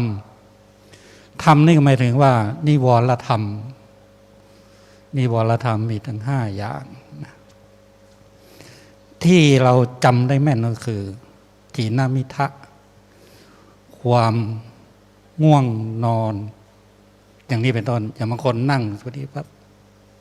เกิดอาการง่วงอะไรว่าถีนมิทะเข้าครอบงำแม้แต่ในสมัยพุทธกาลก็มีพระเถระเข้าปฏิบัติก็มีถีนมิทะเข้าครอบงำเหมือนกันอย่างเราเป็นปุถุชนธรรมดาทำไมจะไม่ง่วงนอนเหมือนกันหลวงปู่ทองบอกว่าถ้าใครง่วงเนี่ยกำหนดยังไงล่ะท่านโยมการกำหนดความง่วงเนี่ยต้องกำหนดไวๆอย่าไปกำหนดช้าไม่ใช่ว่าง่วงเนาะนี่ไม่ได้เดี๋ยวหลับเลยต้องกำหนดไวๆง่วงเนาะง่วงน้อยเรากำหนดตามความเป็นจริงที่อาการมันเกิดขึ้นขณะที่เราปฏิบัติธรรมหรือว่านั่งภาวนานะ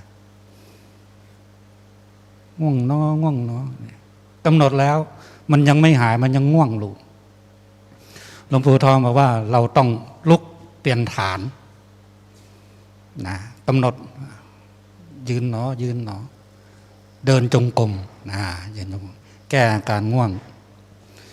เดินจงกรมกลับไปกลับมา5 9 19 29ว่ากันไปค่อยๆเดินมันยังง่วงอยู่ทำยังไงต่อก็ไปขอออกจากสมาธิหรือว่ากรรมฐานก่อนไปล้างหน้าเข้าห้องน้ำแปรงฟันอะไรก็ว่ากันไปกลับมาเดินสักพักหนึ่งก็นั่งมันยังไม่หายสุดท้ายหลวงปู่ทองว่าไงมันยังไม่หายเลยท่านสุดท้ายคืออะไรมันง่วงมากเลยนอนเลยท่านแก้มันอยากนอนก็ให้มันนอนไปเลยกำหนดอาการนอนราบไปเลยกำหนดนอนหนอพอนอนหัวถึงพื้นหลังแตะพื้นกำหนดเลยพองหนอยุบหนอที่หน้าท้องหรือว่านอนหนอก็ได้นะจนกว่ามันจะหายง่วงเราก็ปฏิบัติธรรมต่ออย่างนี้เป็นต้นนะอันนี้คือหลักการปฏิบัติหรือว่าหลักการนำไปใช้ในชีวิตประจำวันของเราทำได้นะทำได้แม้แต่พระภิกษุและสามเณรก็นำไปประพฤติปฏิบัติได้นะเพราะฉะนั้นในวันนี้อาตมาก็แนะนำมาเป็นเบื้องต้นนะว่าการปฏิบัติแบบพองหนอยุบหนอหรือว่าสติปัฏฐาน4อุปกรณ์มันมีอยู่ในตัวของเราทุกคนเรานำไปใช้หรือว่านำไปปฏิบัติในชีวิตประจำวันของเราได้เพราะฉะนั้นในวันนี้ก็ขออ้างเอาคุณพระพุทธพระธรรมพระสงฆ์บุญบารมีของแต่ละท่านแต่ละองค์บุญบารมีของโยมทุกคนที่สั่งสมมาจงเป็นดาบะเป็นเดชะเป็นพลวะปัจจัยอุดหนุนนำส่งให้กับพวกเราทั้งหลายให้มีความสุขความเจริญคิดสิ่งใดประสงค์สิ่งใดประกอบด้วยคุณงามความดีก็ขอให้สิ่งนั้นจงพลันสำเร็จจงพลันสำเร็จทุกท่านเทอญสาธุเอาละฮะคุณโยมที่จบลงไปก็เป็นการปาฐกถาธรรมของท่านพระอาจารย์ท่านพระครูสมุวิศวรัตน์วรกิโจซึ่งท่านเป็นเจ้าอาวาสวัดไฟหินจริงๆเอาจริงนะท่านให้เนี่ยนี่คือหนทางแห่งพระนิพพานนั่นก็คือหนึ่งในธรรมจักรกัปปวัตนสูตรทำไมหลวงพี่ถึงพูดเช่นนั้นเมื่อกี้หลวงพี่บอกไปแล้วว่าพระพุทธเจ้านั้นแสดงธรรมจักรกัปปวัตนสูตรไว้คือมรรคมีองค์8 แล้วย่อเหลือ3นั่นคือศีลสมาธิปัญญาเมื่อกี้พระอาจารย์นั้นท่านให้ในเรื่องของสมาธิรวมไปถึงให้เราคบคิดออกมาในรูปแบบของปัญญานี่คือ2ส่วนศีลนั้นแน่นอนที่สุดเรามาตรงนี้เรารับศีลอยู่แล้วเพราะฉะนั้นตอนนี้ในลำดับต่อจากนี้ไปก็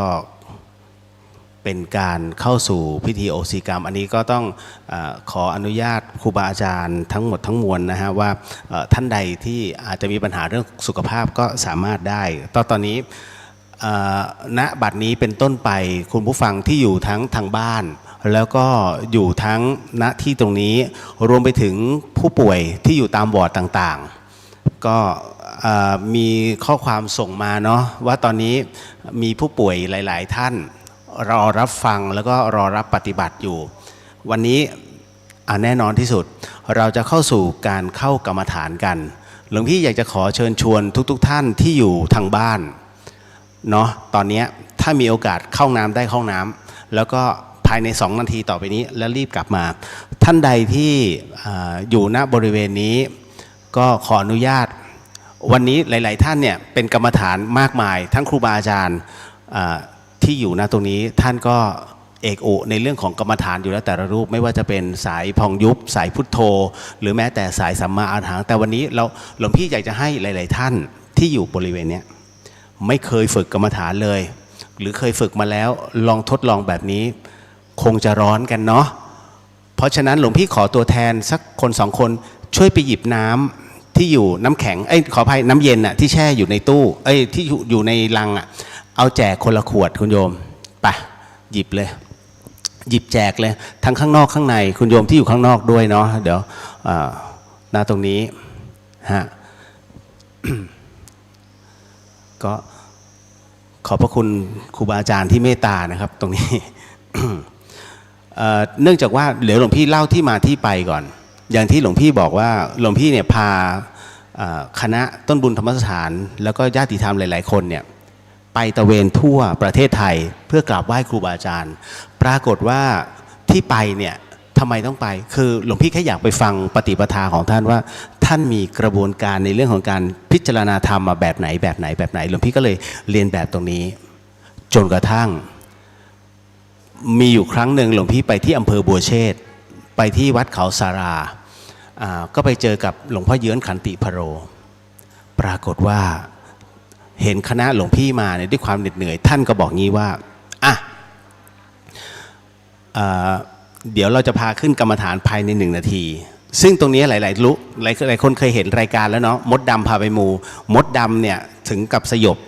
เพราะเรื่องราวตรงนี้นะฮะหลังจากที่เดี๋ยวหลวงพี่ต้องบอกกำหนดการก่อนหลังจากที่นั่งสมาธิเสร็จปุ๊บแล้วทำพิธีโอโหสิกรรมจบเราจะเวียนเทียนเนาะแล้วก็มารับของที่ระลึกหลวงพี่มีน้ำมนต์ที่หลวงพี่บอกเอาไว้ว่าเป็นตั้งแต่สมเด็จพระสังฆราชรูปแรกเลยเนาะแล้วจนถึงปัจจุบันตักได้ตักไปแล้วก็เอาไปอย่าดื่มนะหลวงพี่บอกว่าอย่าดื่มเพราะว่าหลวงพี่ใส่หัวน้ำอบไปด้วยเป็นหัวน้ำอบที่เรียกว่าใช้ในพระราชพิธีดังนั้นอันเนี้ยครูบาอาจารย์มากมายท่านปลุกเขาเรียกท่านอธิษฐานจิตอยู่แล้วเอากลับไปแล้วครึ่งหนึ่งอ่ะคุณโยมเอาไปผสมน้ำแล้วก็อาบซะนะหลวงพี่รับประกันในเรื่องของล้างคุณใส่ได้ก็เลยต้องบอกไว้ก่อนเอาล่ะ เอาแจกแล้วดื่มเลยคุณโยมดื่มเลยทั้งขวดคุณโยมผู้ชายพระอาจารย์ท่านก็หิวน้ำอันนี้คือให้ท่านดื่มเฉยๆ เนาะ ให้ท่านดื่มไว้เอาล่ะเรานั่งไม่นานหลวงพี่ขอเวลาแค่ 3-5 นาทีในการนั่งกรรมฐานตรงนี้เราเรียกตรงนี้ว่ากรรมฐานน้ำเย็นสิ่งที่หลวงพี่จะบอกไปทั้งคุณผู้ฟังทางบ้านด้วยเพราะว่าอะไรหลวงพี่จะให้เคลียร์ใจก่อนแล้วก็โดยที่ให้จิตของคุณโยมนั้นว่างคนที่อยู่นะตรงนี้หลวงพี่ขอบิณฑบาตในเรื่องของกระบวนการความคิดที่ผ่านมาวันนี้หรือเมื่อวานนี้คุณโยมทิ้งความคิดทั้งหมดออกไปเพราะอะไรก็เพราะว่าไม่อยากให้มีภวังค์ไม่อยากให้มีห่วงสำหรับวันพรุ่งนี้ที่จะต้องดำเนินการต่อไปหลวงพี่ก็ขอบิณฑบาตให้ทิ้งความคิดนั้นออกไปจงเหลือแต่ปัจจุบัน หลวงพี่ขอให้เจอกับความว่างอย่างเดียวเนาะเพราะฉะนั้นขอให้คิดเฉพาะปัจจุบันณขณะนี้ที่เรานั่งกันอยู่ตรงนี้รวมไปถึงผู้ฟังที่ฟังตรงนี้และผู้ป่วยที่นอนอยู่ที่วอร์ดด้วยดังนั้นในลำดับต่อไปดื่มเลยดื่มเลยคุณคนไข้ทั้งหมดทั้งมวลนั้นที่ไม่สามารถดื่มน้ำเย็นได้คุณโยมใช้วิธีการเอานิ้วเคาะไปที่หน้าท้องตัวเองเอาให้ต่ำกว่าสะดือเล็กน้อยนะให้เคาะไว้ให้มันมีความรู้สึกว่าฉันรู้สึกตรงนี้นั่นหมายถึงว่าหลวงพี่กำลังพยายามให้คุณโยมนั้นมีจุดมาร์กเอาไว้เอาดื่มไปค่อยๆดื่มดื่มให้หมดขวดแล้วคุณโยมค่อยๆดื่มไปไม่ต้องรีบราตรีนี้ยาวนานเพราะเรานั่งกันสั้นๆนั่งแค่3นาทีที่นั่งแค่3นาทีหลวงพี่จะให้รู้ว่าจิตคุณโยมมันห่อความเย็นได้เร็วมากมันอยู่เข้าสู่ในสภาวะสูญญตสมาธิได้เร็วมากหลวงพี่ไม่ได้หลอกนะเพราะว่าถูกท้าแล้วก็ทำมาแล้วมันได้ผลมดดำจึงก้มกราบหลวงพ่อเยื้อนไงหลายๆท่านแม้กระทั่งหมอปลายังก้มกราบหลวงพ่อเยื้อนเพราะว่ามันเป็นอีกสูตรหนึ่งซึ่งนำพาสู่ยอดเขาได้เร็วขึ้นหลวงพ่อเยื้อนฐันติพโลถึงได้ชื่อว่าเป็นลูกศิษย์หลวงปู่ดุลอตุโรที่เข้ากรรมฐานได้เร็วที่สุด15นาทีได้เลยหลวงปู่ดุลจึงต้องเรียกมาถามท่านถึงไหนแล้วเนี่ยกรรมฐานหลวงพ่อเยื้อนบอกเลยตอนแรกหลวงพ่อจะบวชแค่7วันเพื่อลาสิกขาไปแต่งงานสุดท้ายแล้วครูบาอาจารย์บอกว่าไม่ได้ท่านต้องอยู่แบบนี้แหละเชื่อและจนปัจจุบันหลวงพ่อไม่ได้สึกนะท่านขึ้นกรรมฐานได้เร็วที่สุดเก่งมาก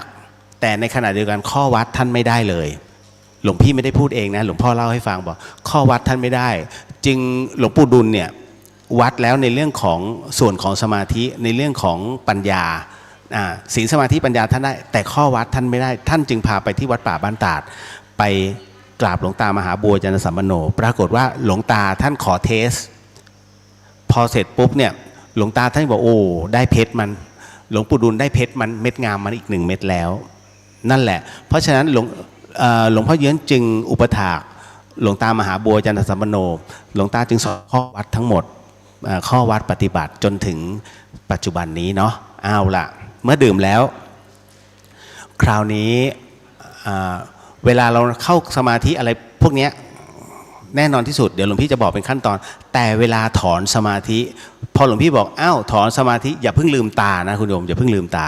ให้หลับไว้ก่อนเนาะแล้วเดี๋ยวหลวงพี่จะบอกเป็นขั้นตอนเอาละเมื่อเข้าสู่สภาวะตรงนี้เหตุอันเนื่องมาจากว่ามันออนแอร์ผ่าน 104.50 เมกะเฮิรตซ์ด้วยหลวงพี่ไม่สามารถจะอยู่เงียบได้หลวงพี่ก็จะบอกเป็นขั้นตอนและก็ขั้นตอนท่านผู้ฟังที่ฟังอยู่ทางบ้านหรือว่าคนป่วยที่อยู่ตามวอร์ดนั้นปฏิบัติได้ตามเหตุปัจจัยเนาะหลวงพี่ไม่ได้บังคับแต่ตอนนี้ทุกท่านลองนั่งสมาธิไม่จำเป็นต้องนั่งขัดสมาธิแต่นั่งให้อยู่ในท่าที่สบายที่สุดการหายใจไม่ต้องเกรงคุณโยมเคยหายใจแบบไหนเข้าออกแบบไหนหลวงพี่ขอแค่3-4เฮือกแรกสูดหายใจเข้าไปลึกๆแล้วผ่อนออกมาสูดหายใจเข้าและหายใจออกนะแล้วครั้งต่อมาก็คือว่าคอหรือว่าหลังขอให้ตั้งตรงเข้าไว้แต่อย่างอื่นไม่มีปัญหามือจะวางยังไงก็ได้นะตอนนี้ขอให้คุณโยมนั้นค่อยๆหลับตาลงทางบ้านด้วยเนาะค่อยๆหลับตาลงเมื่อหลับตาลงแล้วคุณโยมสังเกตไหมว่าความเย็นของคุณโยมนั้นตอนนี้มันอยู่ตรงไหนถ้าเรากินน้ำเย็นไปแล้วความเย็นจะอยู่แค่หน้าอกตรงหัวใจเข็นมันลงไปเข็นลงไปแล้วก็ลงไปให้ลงไปถึงสะดือพอถึงสะดือเสร็จปุ๊บเมื่อเรารู้สึกแล้วมันมีความเย็นตรงนั้นลงไปแล้วก็ลงไปอีกให้อยู่ตรงที่ท้องน้อยคุณโยมสงสัยไหมลำไส้คนเรานั้นมันเป็นคดเคี้ยวแต่ทำไมความรู้สึกความเย็นนั้นจึงพุ่งตรงไปยังท้องน้อยเอาละตอนนี้เราก็หายใจเข้าหายใจออกหายใจเข้าหายใจออกเอาละหลังจากนั้นค่อยๆลืมตานั่งสมาธิแล้วเหรอยังลืมตา อ้าวพันมือตั้งนะโมสามจบพร้อมกันนะโมตัสสะภะคะวะโตอะระหะโตสัมมาสัมพุทธัสสะนะโมตัสสะภะคะวะโตอะระหะโตสัมมาสัมพุทธัสสะนะโมตัสสะภะคะวะโตอะระหะโตสัมมาสัมพุทธัสสะว่าตามนะอิมาหังภคะวาอัตตภาวังตุมหากังปริจจฉามิอิมาหังอาจาริยะอัตตภาวังตุมหากังปริจจฉามินิพพานัสสะเมพันเตสัจฉิการนัตถยากัมมัฏฐานังเทหิอัตถุวังเมชีวิตังทุวังมรณังเยเนวะยันตินิพพานังอิมายะธรรมนุธรรมะปฏิปัตติยารัตนัตตยังปูเชมิค่อยๆลดมือลงแล้วหลับตาคุณโยมจำได้ไหมเมื่อกี้ความเย็นอยู่ตรงไหนเอาละเอาสติของเราความรู้สึกนั้นไปจับที่ความเย็นไปจับที่ความเย็นเอาห่อมันไว้ความรู้สึกเย็นนั้นยังคงอยู่ระบบการหายใจยังคงอยู่เข้าออกเข้าออกกรรมฐานน้ำเย็นนี้ไม่มีคำบริกรรมไม่มีพุทธไม่มีโทไม่มีสัมมาอรหังไม่มีนะมะไม่มีพัทธะมีแต่ความเย็นมีแต่ความเย็นหลังจากที่เรารับรู้ในเรื่องของความเย็นแล้วจิตของเรานั้นยังคงมีความลอดเล่นคิดเรื่องนั้นเรื่องนี้อยู่คุณโยมตะโกนลงไปในจิตใช้คำว่าว่างว่างและว่างเมื่อจิตได้ฟังคำนี้ตัวจิตคุณโยมนั้นจะกลับเข้าสู่สภาวะความเย็นอีกครั้งหนึ่งว่างนั้นเป็นคาถาที่กำกับความเย็นให้อยู่คงที่สำหรับท่านที่เคยฝึกในเรื่องสมาธิแล้วหลวงพี่ขอให้ท่านนั้นก้าวข้ามผ่านความเย็นนั้นไปสู่สภาวะแห่งความว่างนั่นคือสูญญตสมาธิไม่มีความเย็นไม่มีคำบริกรรมไม่มีความรู้สึกไม่มีกายไม่มีความเจ็บปวดมีแต่ตัวจิตของเราซึ่งอยู่ในสภาวะธรรมแห่งความว่าง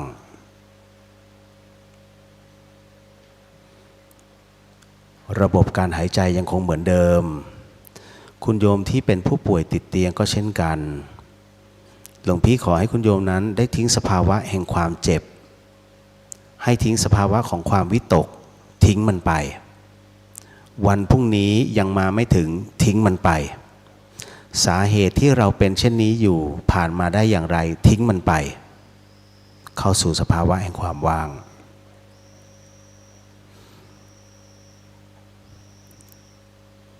ยังคงอยู่ในสภาวะแห่งความว่างเอาละจำได้ไหมอย่าเพิ่งลืมตาณตอนนี้3 นาทีอย่างรวดเร็วหลวงพี่จะให้ทุกท่านนั้นได้ถอนสมาธิ ท่านใดที่กำลังนอนอยู่ให้รับรู้ว่าน้ำหนักของท่านที่พุ่งตรงไปยังเตียงนั้นมีความรู้สึกอย่างไรท่านใดที่กำลังนั่งอยู่อย่าเพิ่งลืมตาให้รับรู้ว่าสภาวะของท่านที่นั่งอยู่นั้นน้ำหนักทิ้งลงไปนั้นรู้สึกอย่างไรเมื่อรู้สึกแล้วให้ดึงสมาธินั้นขึ้นมาตรงหน้าอกตรงหัวใจให้รับรู้ว่าเวลาเราหายใจเข้าหายใจออกหัวใจของเรานั้นเต้นอยู่แบบไหนแรงมากน้อยแค่ไหนกระบังลมของเรานั้นไปบดบังความรู้สึกของหัวใจมากน้อยแค่ไหนเมื่อรับรู้แล้วค่อยๆดึงมันขึ้นมาความรู้สึกต่อไปให้คุณโยมรู้สึกไว้ว่าลมหายใจที่ผ่านมาที่ปลายจมูกนั้นรับรู้แค่ไหนหายใจเข้าหายใจออกหายใจเข้าหายใจออกมันผ่านมาที่ช่องจมูกเป็นที่เรียบร้อยเราดึงมันกลับมาขึ้นมาอีกนิดหนึ่งที่ดวงตาของเราตอนนี้ดวงตาของเราขอให้รับรู้ว่าหนังตายังปิดอยู่คราวนี้ค่อยๆกลิ้งตาไปมาภายในเปลือกตาที่หลับอยู่กิ้งไปกิ้งมาช้าๆไม่งั้นจะมึนหัวอย่าเร็วช้าๆหลังจากนั้นให้ตั้งดวงตาไว้อยู่กับที่ค่อยๆเปิดเปลือกตาลงทีละช้าๆเปิดเปลือกตาลงทีละช้าๆให้ค่อยๆรับแสงค่อยๆรับแสงเอาละเมื่อรับแสงตอนนี้เป็นที่เรียบร้อยเราถอนสมาธิแล้วเนาะคุณโยมยังเย็นอยู่ไหมลองเอาสติไปจับความเย็นที่ท้องน้อยใครยังเย็นอยู่ยกมือมีไหมตรงนี้ที่นั่งอยู่ยังเย็นอยู่ยกมือโอ้เยอะเอาละถ้าพร้อมแล้วพนมมือต่อไปเราจะแผ่เมตตาและเดี๋ยวหลวงพี่จะเข้าสู่ช่วงของอโหสิกรรมมันจะดึงเจ้ากรรมในเวรได้เยอะมากพร้อมเนาะว่าตามสัพเพสัตตาสัตว์ทั้งหลายที่เป็นเพื่อนทุกข์เกิดแก่เจ็บตายด้วยกันทั้งหมดทั้งสิ้นอเวราโหตุจงเป็นสุขเป็นสุขเถิดอย่าได้มีเวรต่อกันและกันเลยอัพพยาปัชชาโหนตุจงเป็นสุขเป็นสุขเถิดอย่าได้พยาบาทเบียดเบียนซึ่งกันและกันเลยอนีคาโหนตุจงเป็นสุขเป็นสุขเถิดอย่าได้มีความทุกข์กายทุกข์ใจเลยสุขีอัตตานังปริหารันตุจงมีความสุขกายสุขใจรักษาตนให้รอดพ้นจากทุกภัยทั้งสิ้นเถิดอิทังเมมาตาปิตุนังโหนตุสุขิตาโหนตุมาตาปิตโรขอส่วนบุญนี้จงสำเร็จแก่มารดาบิดาของข้าพเจ้าขอให้มารดาบิดาของข้าพเจ้ามีความสุขอิทังเมยาตินังโหตุสุขิตาโหนตุยาตโยขอส่วนบุญนี้จงสำเร็จแก่ญาติทั้งหลายของข้าพเจ้าขอให้ญาติทั้งหลายของข้าพเจ้ามีความสุขอิทังเมคะรูปัชฌยายาจาริยานังโหตุสุขิตาโหนตุคะรูปัชฌยายาจาริยาขอส่วนบุญนี้จงสำเร็จแก่ครูอุปชฌาย์และอาจารย์ของข้าพเจ้าขอให้ครูอุปชฌาย์และอาจารย์ของข้าพเจ้ามีความสุขอิทังสัพพะเทวตานังโหนตุสุขิตาโหนตุสัพเพเทวาขอส่วนบุญนี้จงสำเร็จแก่เทวดาทั้งหลาย ขอให้เทวดาทั้งหลายมีความสุขอิทังสัพพะเปตานางโหนตุสุขิตาโหนตุสัพเพเปตาขอส่วนบุญนี้จงสำเร็จแก่เปรตทั้งหลายขอให้เปรตทั้งหลายมีความสุขอิทังสัพพะเวรีนังโหตุสุขิตาโหตุสัพเพเวรีขอส่วนบุญนี้จงสำเร็จแก่เจ้ากรรมนายเวรทั้งหลายขอให้เจ้ากรรมนายเวรทั้งหลายมีความสุขอิทังสัพพะสัตตานังโหนตุสุขิตาโหนตุสัพเพสัตตาขอส่วนบุญนี้จงสำเร็จแก่สัตว์ทั้งหลายขอให้สัตว์ทั้งหลายมีความสุขทั่วหน้ากันเทินสาธุสาธุสาธุอนุโมทามิเอาละต่อไปเข้าสู่ช่วงพีค เป็นช่วงอโหสิกรรมแล้วเนาะเล่นกันตอนเจ้ากรรมนายเวรมันเผลอพร้อมนะ คุณโยมที่อยู่ทางบ้านตั้งจิตให้พร้อมเนาะเอาละเพื่อไม่ให้เสียเวลาหลวงพี่ขออนุญาตขอบรมพุทธานุญาตแด่องค์พระสัมมาสัมพุทธเจ้าทุกๆพระองค์พระอาจารย์นพพรอาทิตย์จวังโสพระอาจารย์สมบัติภูริปัญโยท่านอาจารย์แม่ชีเพียงเดือนชนสารพิพิธพระอาจารย์ภาสกรภูริวัฒโนพระอาจารย์เกียรติณรงค์กิติวัฒโนผู้เริ่มต้นในการขอประกาศอโหสิกรรมให้กับเหล่าพรหมเทพเทวดาทั้งหลายสรรพสัตว์สรรพวิญญาณทั้งหลายให้ได้มาร่วมเมตตาให้อโหสิกรรมกับเหล่าผู้ร่วมประกาศและโมทนาความดีอันเป็นเมตตาและมหากุศลในครั้งนี้ขอจงประทานอนุญาตด้วยเถิดเดี๋ยวหลวงพี่จะนำตรงนี้ก่อนเนาะตั้งนะโมพร้อมกัน3จบนะโมตัสสะภะคะวะโตอะระหะโตสัมมาสัมพุทธัสสะนะโมตัสสะภะคะวะโตอะระหะโตสัมมาสัมพุทธัสสะนะโมตัสสะภะคะวะโตอะระหะโตสัมมาสัมพุทธัสสะต่อไปจะเป็นการชุมนุมเทวดาเดี๋ยวหลวงพี่จะชุมนุมเทวดาเนาะณตรงนี้นี่เองก็ขอให้ทุกท่านนั้นได้กำหนดจิตกำหนดใจใครก็ตามที่เคยเป็นพี่เป็นน้องเป็นผู้ที่มีพระคุณของเราเป็นเจ้ากรรมนายเวรของเราบัดนี้หลวงพี่และทุกท่านนั้นเรามีจิตอันเป็นมหากุศลที่จะประกาศให้โอสิกรรมเพื่อเป็นธรรมทายทานหลวงพี่จึงขอเชิญท่านทั้งหลายเหล่านั้นมาร่วมเป็นสักขีพยานมาร่วมโมทนาและหากท่านที่มีจิตอันเป็นมหากุศลในการร่วมให้อโหสิกรรมในครั้งนี้ก็ขอให้เรานั้นได้ทำการอโหสิไปพร้อมๆกันและหลวงพี่ก็ขอเชิญทุกท่านด้วยพร้อมๆกันเอาละตั้งจิตให้มั่นหลวงพี่จะชุมนุมเทวดาสมันตา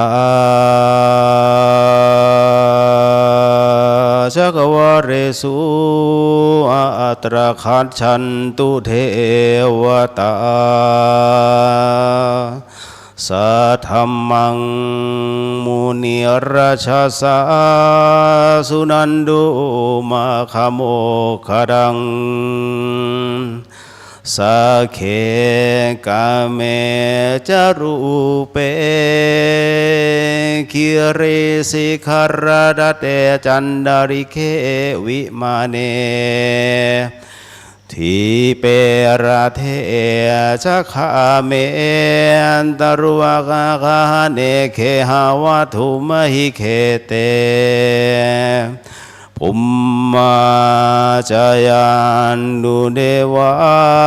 นชาราธาวิสเมยะขะขันธพนาคาเท ติทันตาสันติเกยังมุนิวรวจนังสาทโวเมสุนันตุธัมมาสวนะกาโลยามพะดันตานธัมมาสวนะกาโลยามพะดันตาธัมมาสวนะกาโลอายามพะดันตาว่าตามหลวงพี่โมทนาสาธุโมทนาสาธุโมทนาสาธุ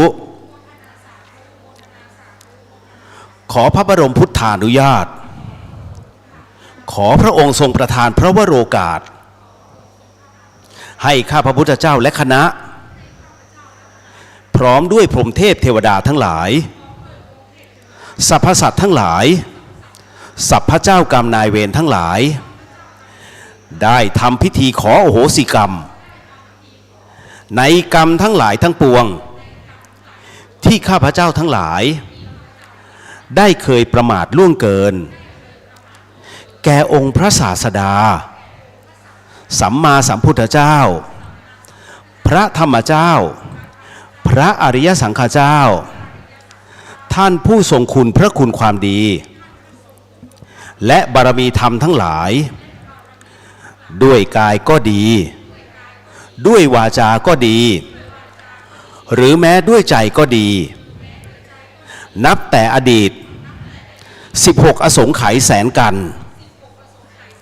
จนถึงปัจจุบันชาติเพื่อความหมดเวรสิ้นกรรมเพื่อมรรคผลนิพพานและความวิมุตติหลุดพ้นได้โดยง่ายในฉับพลันนี้ด้วยเถิดตั้งนะโมสามจบพร้อมกันนะโมตัสสะภะคะวะโตอะระหะโตสัมมาสัมพุทธัสสะนะโมตัสสะภะคะวะโตอะระหะโตสัมมาสัมพุทธัสสะนะโมตัสสะภะคะวะโตอะระหะโตสัมมาสัมพุทธัสสะว่าตามสัมมาสัมพุทโธปมาเทนะทวารตเยนะกตังสัพพังอปราทังขมตุโนพันเตสวากขาโตภควตาธัมโมปมาเทนะ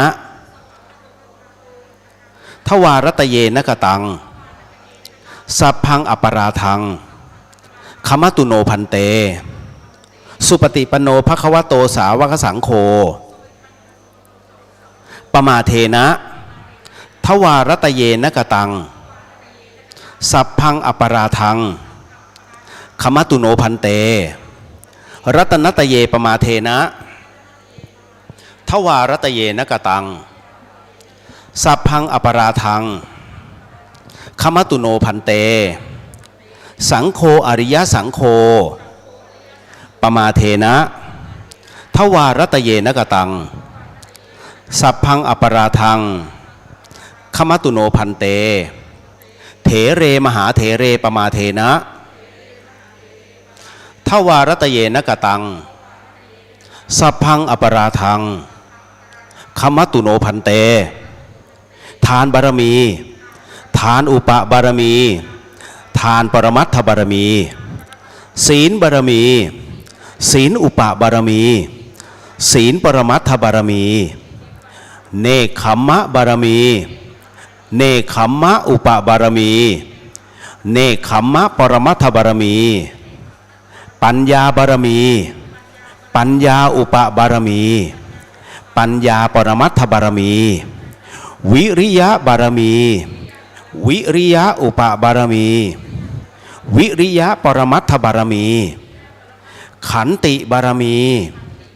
ขันติอุปบารมีขันติปรมัตถบารมีสัจจะบารมีสัจจะอุปบารมีสัจจะปรมัตถบารมีอธิษฐานบารมีอธิษฐานอุปบารมีอธิษฐานปรมัตถบารมีเมตตาบารมี เมตตาอุปบารมีเมตตาปรมัตถบารมีอุเบกขาบารมีอุเบกขาอุปบารมีอุเบกขาปรมัตถบารมีญาณสัมปันโนปมาเทนะทวารตเยนะกตังสัพพังอปราทังขมตุโนพันเตญาณวิมุตติบารมีญาณวิมุตติอุปบารมีญาณวิมุตติปรมัตถบารมีญาณสัมปันโนปมาเทนะทวารตเยนะกตังสัพพังอปราทังขมตุโนพันเตมรรคผลนิพพานบารมีมรรคผลนิพพานอุปบารมีมรรคผลนิพพานปรมัตถบารมีญาณสัมปันโนปมาเทนะทวารตเยนะกตังสัพพังอปราทังขมตุโนพันเตคุรุอาจาริเยปมาเทนะทวารตเยนะกตังสัพพังอปราทังขมตุโนพันเตมาตาปิตเรปมาเทนะทวารตเยนะกตังสัพพังอปราทังขมตุโนพันเตโมทนาสาธุโมทนาสาธุโมทนาสาธุ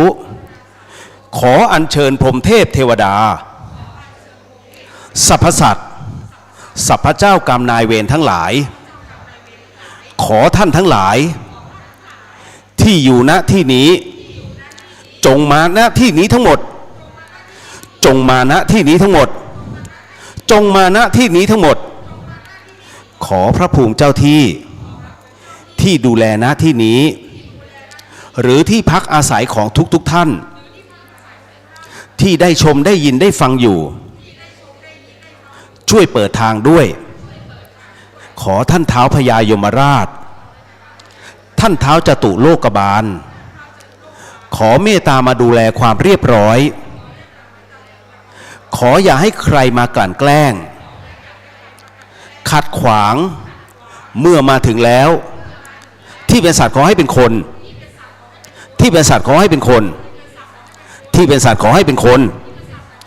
ที่เป็นคนแล้วขอให้เป็นคนโดยสมบูรณ์บริบูรณ์ที่เป็นคนแล้วขอให้เป็นคนโดยสมบูรณ์บริบูรณ์ที่เป็นคนแล้วขอให้เป็นคนโดยสมบูรณ์บริบูรณ์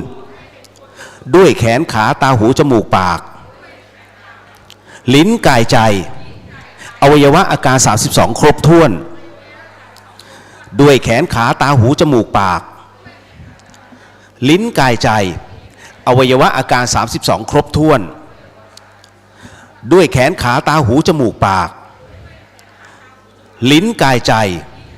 อวัยวะอาการ32ครบถ้วนขอให้หายจากทุกขเวทนาขอให้หายจากทุกขเวทนาขอให้หายจากทุกขเวทนาข้าพเจ้าขอแผ่ความดีให้ข้าพเจ้าขอแผ่ความดีให้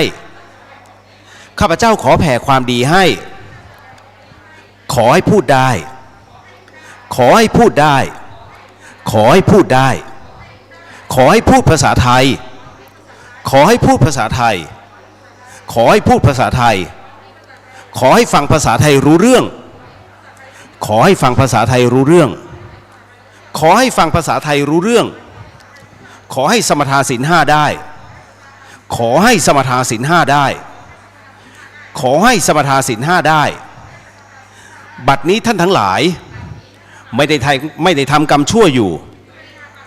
จึงสมทานศีล5ได้บัดนี้ท่านทั้งหลายไม่ได้ทำกรรมชั่วอยู่จึงสมทานศีล5ได้บัดนี้ท่านทั้งหลายไม่ได้ทำกรรมชั่วอยู่จึงสมทานศีล5ได้คราวนี้ก็ขอให้ว่าสมทานข้อศีลตามหลวงพี่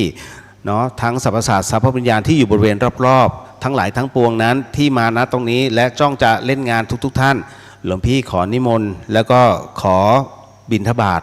จงว่าข้อศีลสมทานศีล5พร้อมๆกับทุกท่านด้วยเช่นกันพุทโธ ธัมโมสังโฆศีลข้อ 1ไม่ฆ่าสัตว์ศีลข้อ 2ไม่ลักทรัพย์ศีลข้อ 3ไม่ประพฤติผิดในกามศีลข้อ 4ไม่พูดเท็จศีลข้อ 5ไม่ดื่มสุราและของมึนเมาบัดนี้ข้าพเจ้าตั้งใจรักษาศีลแล้วบัดนี้ข้าพเจ้าคือผู้มีศีลข้าพเจ้าผู้มีศีลละอายต่อการทำความชั่วกลัวต่อผลของบาปกรรมข้าพเจ้าผู้มีศีลมีหิริโอตปะมีกายเป็นมนุษย์มีใจเป็นเทวดาเป็นมนุษย์เทโวผู้เข้าถึงความเป็นสหายกับเหล่าเทวดาทั้งหลายณบัดนี้ข้าพเจ้าทั้งหลายจะได้ประกาศให้อโหสิกรรมเป็นอภัยทานเป็นสัจจวาจาถึงตรงนี้ขอให้ทุกท่านนะได้นอบน้อมต่อองค์พระสัมมาสัมพุทธเจ้าตั้งนะโมด้วยกัน3จบเนาะนะโมตัสสะภะคะวะโตอะระหะโตสัมมา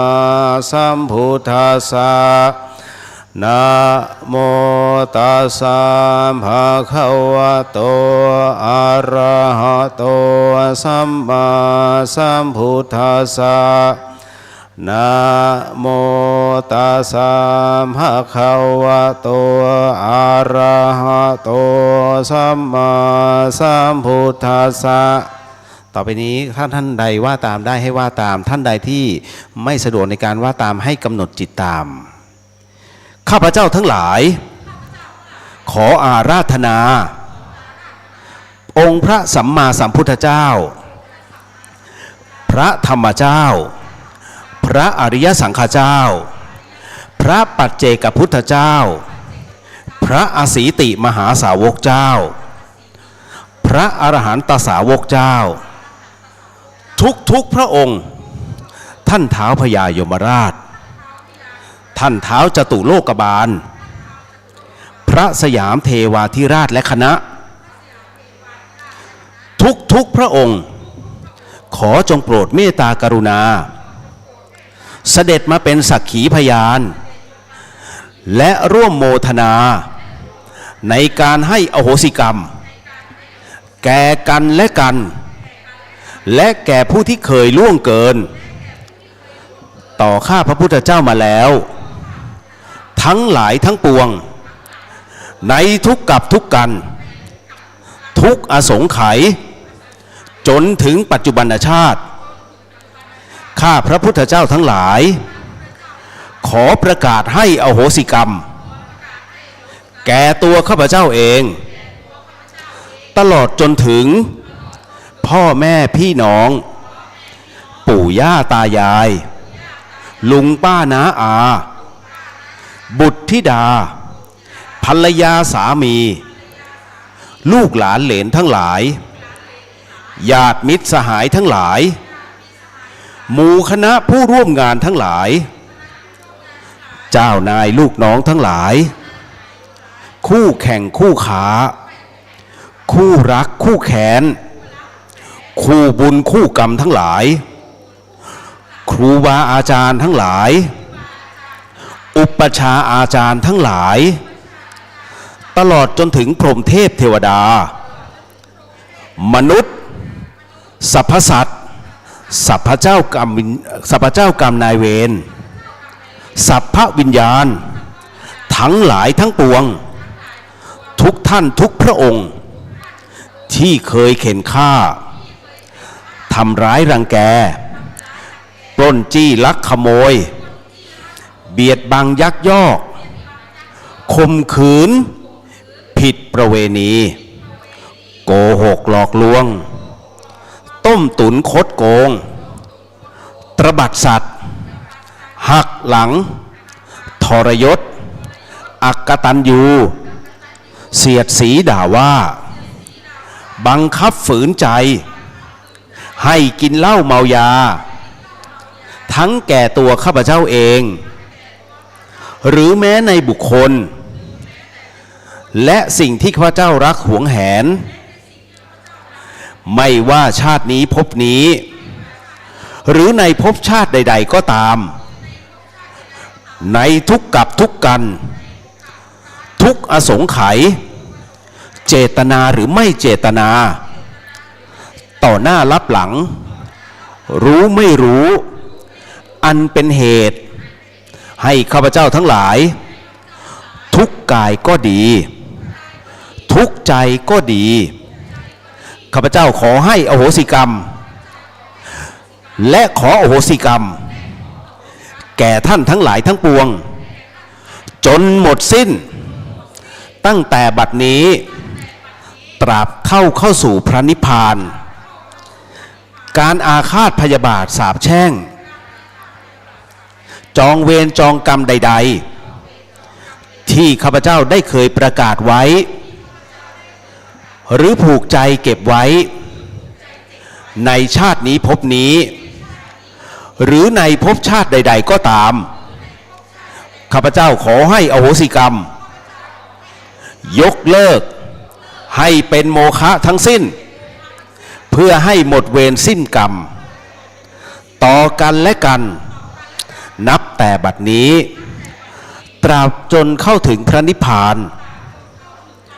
ขอให้เราท่านทั้งหลายที่อยู่พร้อมกันณที่นี้ตลอดจนถึงพ่อซื้อแม่ซื้อพ่อเกิดแม่เกิดพรหมเทพเทวดาที่ปกปักรักษาข้าพเจ้าทั้งหลายจงทราบว่าบัดนี้ข้าพเจ้าทั้งหลายได้ให้อโหสิกรรมแก่กันและกันแล้วและจะไม่เอาการกระทำทั้งหลายในอดีตมาเป็นเหตุทำร้ายทำลายหรือเบียดเบียนซึ่งกันและกันอีกต่อไปข้าพระพุทธเจ้าทั้งหลายขอโมทนาความดีกับสมเด็จพระสัมมาสัมพุทธเจ้าพระธรรมเจ้า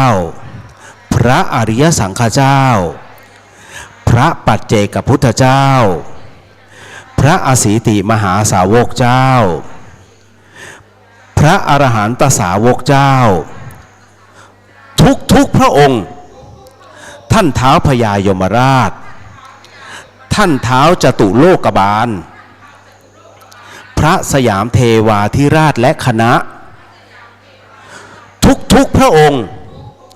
ที่โปรดเมตตากรุณาเสด็จมาเป็นสักขีพยานในการให้อโหสิกรรมของข้าพระพุทธเจ้าทั้งหลายโมทนาสาธุโมทนาสาธุโมทนาสาธุด้วยอานิสงส์แห่งการให้อโหสิกรรมนี้ขอให้เจ้ากรรมนายเวรทั้งหลายทั้งปวงของข้าพเจ้าจงกรุณาให้อโหสิกรรมแก่ข้าพระพุทธเจ้าโดยง่ายเถิดโมทนาสาธุโมทนาสาธุโมทนาสาธุขอให้กรรมทั้งหลายทั้งปวงจงเป็นอโหสิขอให้กรรมทั้งหลายทั้งปวงจงเป็นอโหสิขอให้กรรมทั้งหลายทั้งปวงจงเป็นอโหสิขอให้วิบากกรรมชั่วและโรคภัยทั้งหลายทั้งปวงจงยุติการส่งผลขอให้วิบากกรรมชั่วและโรคภัยทั้งหลายทั้งปวงจงยุติการส่งผลขอให้วิบากกรรมชั่วและโรคภัยทั้งหลายทั้งปวงจงยุติการส่งผล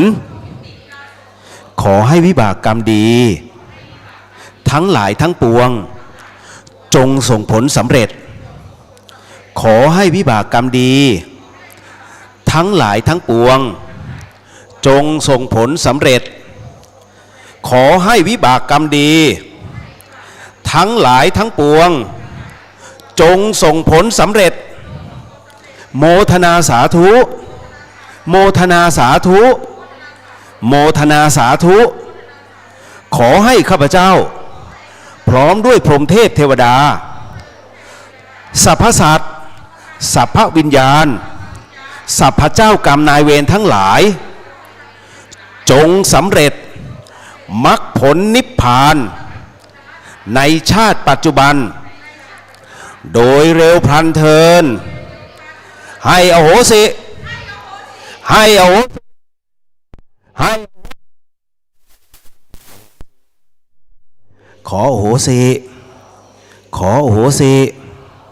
ขออโหสิ ให้อโหสิ ให้อโหสิ ขออโหสิ ขออโหสิ ให้อโหสิ ให้อโหสิ ให้อโห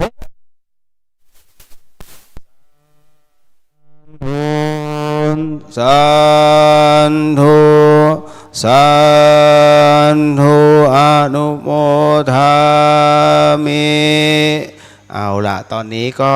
ขอโหสิและให้โหสิกับคนรอบๆข้างรวมไปถึงข้ามภพภูมิด้วยก็หลวงพี่เองก็ขอโหสิกับทุกท่านที่อยู่ณที่นี้และทางบ้านแล้วก็ให้โหสิทุกท่านรวมไปถึงขอโหสิต่อพ่อแม่ครูอาจารย์ทุกท่านที่อยู่ในวัดฝายหินก็ขอโหสิแล้วก็ให้โหสิขออโหสิน้องเนรทุกรูปทุกท่านก็ขอโหสิและให้โหสิเช่นเดียวกันเนาะเอาละจงถามตัวเองว่าเราเต็มใจให้หรือเปล่าถ้าเต็มใจให้ทุกอย่างก็เคลียร์ลงถ้าไม่เต็มใจให้ใครเล่าที่จะเว้นว่างชื่อเอาไว้นั่นก็คือชื่อเราที่เขาก็เว้นวรรคไว้เช่นเดียวกันขออนุญาตอัญเชิญเทวดากลับแล้วเราจะไปทำการเวียนเทียนพร้อมๆกันรวมไปถึงมารับของที่ระลึกก็คือเป็นพระพุทธชินราชวันนี้หลวงพี่ก็เตรียมไว้ให้พอสมควรเนาะเอาล่ะเดี๋ยวขออนุญาตตรงนี้ไม่เป็นไรเดี๋ยวน้อมจิตเอาหลวงพี่เอ่ยเองแล้วกันเนาะนะโมตัสสะภะคะวะโตอะระหะโตสัมมาสัมพุทธัสสะนะโมตัสสะ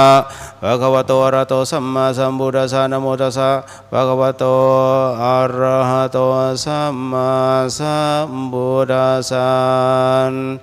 ทุกขปาตาจเนทุกข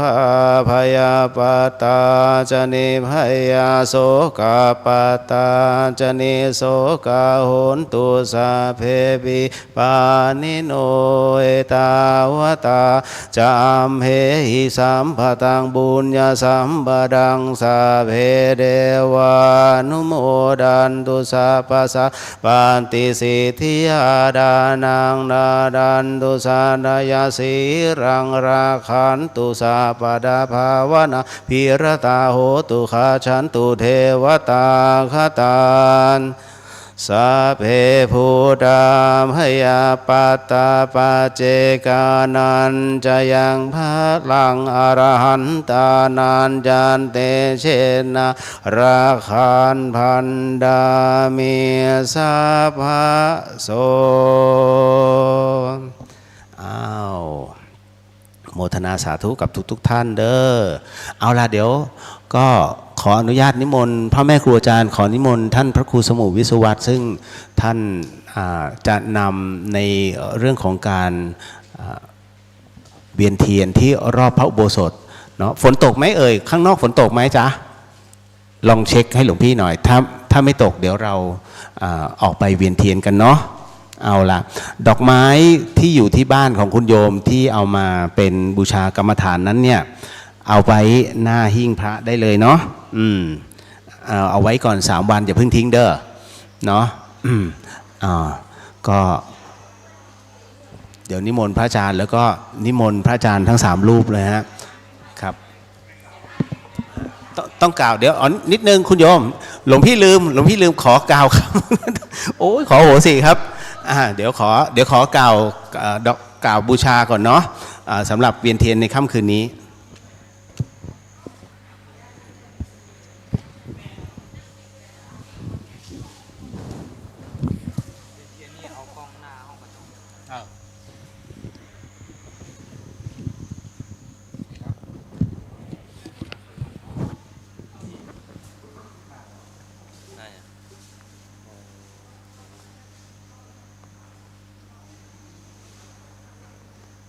เดี๋ยวคุณโยมนอบน้อมนะให้สงบจิตสงบใจเนาะแล้วก็เราน้อมจิตตามเดี๋ยวพระอาจารย์ท่านจะนำให้เป็นพุทธบูชาธรรมบูชาและสังฆบูชานะตรงนี้ให้รับรู้ว่าในวันนี้ที่เรามาคุณผู้ชมทางบ้านไม่เป็นไรแต่ว่าสำหรับทางบ้านถ้าที่อยู่ณตรงนี้เดี๋ยวเราจะทำการเวียนเทียนกันเพราะฉะนั้นบทต่อไปนี้เนี่ยที่พระอาจารย์ท่านพระครูสมุวิสุวัตท่านจะนำนั้นนะก็อยากให้หลวงพี่อยากให้ทุกท่านได้น้อมจิตน้อมใจนะตรงนี้เพื่อให้เป็นหนึ่งเดียวเพราะฉะนั้น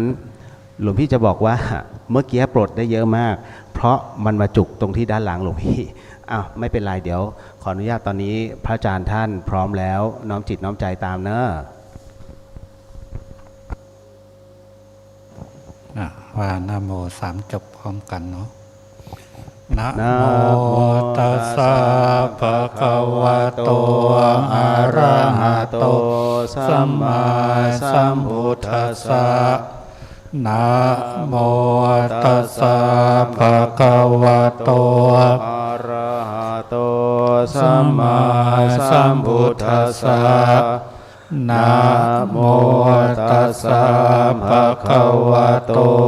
อะระหะโตสัมมาสัมพุทธัสสะเราทั้งหลายถึงซึ่งพระผู้มีพระภาคถึงซึ่งพระผู้มีพระภาคพระองค์ใดแล้วพระองค์ใดแล้วว่าเป็นที่พึ่งว่าเป็นที่พึ่งพระผู้มีพระภาคพระองค์ใดพระผู้มีพระภาคพระองค์ใดเป็นพระศาสดาของเราทั้งหลายเป็นพระศาสดาของเราทั้งหลายหนึ่งเราทั้งหลายชอบใจซึ่งพระธรรมเข้าใจซึ่งพระธรรมของพระผู้มีพระภาคของพระผู้มีพระภาคพระองค์ใดพระองค์ใดพระผู้มีพระภาคเจ้าพระผู้มีพระภาคเจ้าพระองค์นั้นเป็นพระอรหันต์พระองค์นั้นเป็นพระอรหันต์ตรัสรู้ชอบเองตรัสรู้ชอบเองทรงอาศัยพระความการุณต้องอาศัยพระการุณในสัตว์ทั้งหลายในสัตว์ทั้งหลายทรงพระกรุณาทรงพระกรุณาแสวงหาประโยชน์เกื้อกูลทรงแสวงหาประโยชน์เกื้อกูลทรงอาศัยความเอ็นดูทรงอาศัยความเอ็นดูได้อย่างพระธรรมจักรให้ทานพระธรรมจักรอันยอดเยี่ยมอันยอดเยี่ยมให้เป็นไปให้เป็นไปทรงประกาศอริยสัจสี่ทรงประกาศอริยสัจสี่เป็นครั้งแรกเป็นครั้งแรกแก่พระภิกษุปัญจวัคคีย์แก่พระภิกษุปัญจวัคคีย์ที่ป่าอิสิปนะอิสิปตนะมฤคทายวานมฤคทายวานใกล้กรุงพาราณสีใกล้กรุงพาราณสีในวันอาสาฬหบูณมีในวันอาสาฬหบุญนมีหนึ่งในสมัยแม้นนั่นแลท่านพระอัญญาโกณทัญญะท่านพระอัญญาโกณทัญญะผู้เป็นหัวหน้าของพระภิกษุปัญจวัคคีย์ผู้เป็นหัวหน้าของพระภิกษุปัญจวัคคีย์ฟังธรรมของพระผู้มีพระภาคเจ้าแล้วธรรมของพระผู้มีพระภาคเจ้าแล้วได้ทำจักษุอันบริสุทธิ์ได้ธรรมจักขุอันบริสุทธิ์ปราศจากมลทินว่าปราศจากมลทินว่าสิ่งใดสิ่งหนึ่งสิ่งใดสิ่งหนึ่งมีความเกิดขึ้นมีความเกิดขึ้นเป็นธรรมดาเป็นธรรมดาสิ่งทั้งปวงนั้นสิ่งทั้งปวงนั้นมีความดับเป็นธรรมดามีความดับเป็นธรรมดา จึงทูลขออุปสมบท จึงทูลขออุปสมบท กับพระผู้มีพระภาคเจ้า กับพระผู้มีพระภาคเจ้า เป็นองค์แรกในโลก เป็นองค์แรกในโลก อันหนึ่งในสมัยแม่นั่นแล อันหนึ่งในสมัยแม้นั้นแล พระสังฆรัตนะ พระสังฆรัตนะ ได้บังเกิดขึ้นเป็นครั้งแรก ได้บังเกิดขึ้นเป็นครั้งแรก พระรัตนตรัย พระรัตนตรัย คือพระพุทธรัตนะ คือพระพุทธรัตนะ พระธรรมรัตนะ พระธรรมรัตนะ พระสังฆรัตนะ พระสังฆรัตนะ ได้สมบูรณ์แล้วในโลก ได้สมบูรณ์แล้วในโลก บัดนี้เราทั้งหลายแล บัดนี้เราทั้งหลายแล มาประจวบมงคลละสมัย มาประจวบมงคลละสมัย อาสาฬหาบุญนามี อาสารหาปุรณมี วันเพ็ญอาสาฬหามาศ วันเพ็ญอาสารหามาศ ที่รู้พร้อมกันว่า ที่รู้พร้อมกันว่า เป็นวันที่พระผู้มีพระภาคเจ้า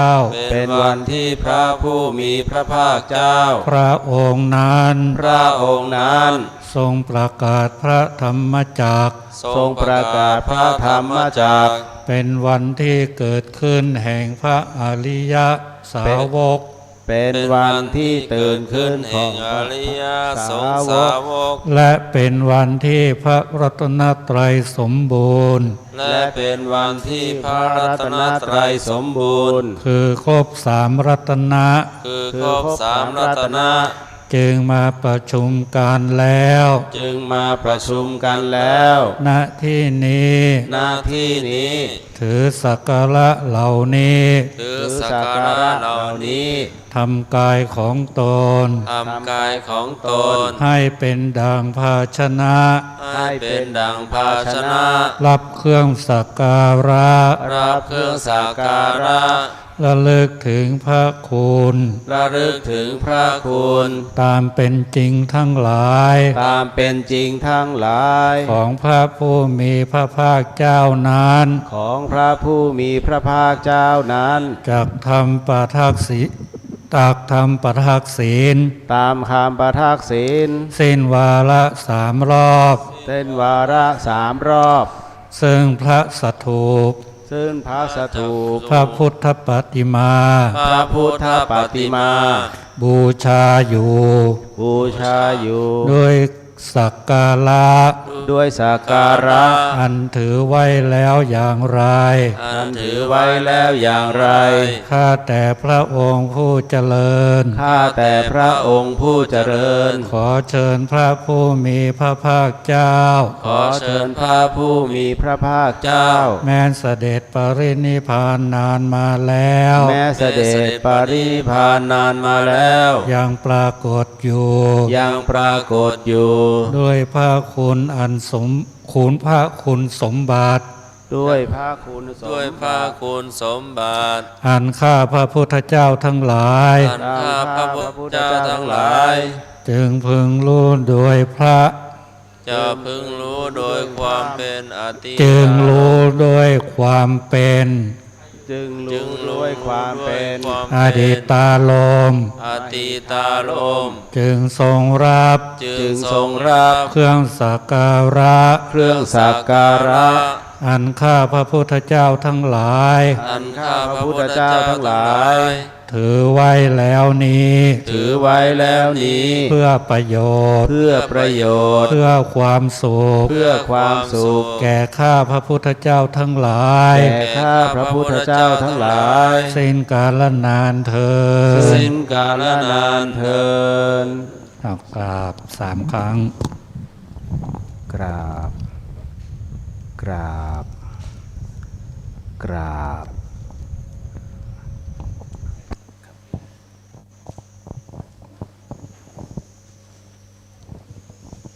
เอาละเดี๋ยวไปรอที่ในส่วนของด้านหน้าเนาะคุณโยมเนาะหน้าอุโบสถหน้าอุโบสถเดี๋ยวอย่างนี้พระท่านจะ ทำการเดี๋ยวแป๊บเอาตายแล้ว ขออภัย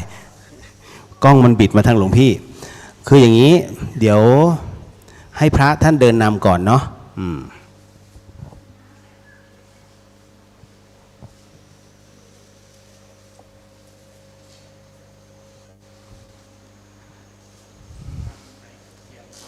อ้าวตรงนี้น้ำมนต์เนาะกรอกแล้วก็กรอกไปอ้าวหมดแล้วหมดเลยเด้อ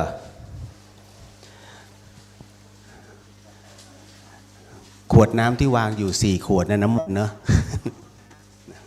หลวงพี่กรอกเอาไว้ แต่ที่เหลือเมื่อกี้ใครกรรมฐานน้ำเย็น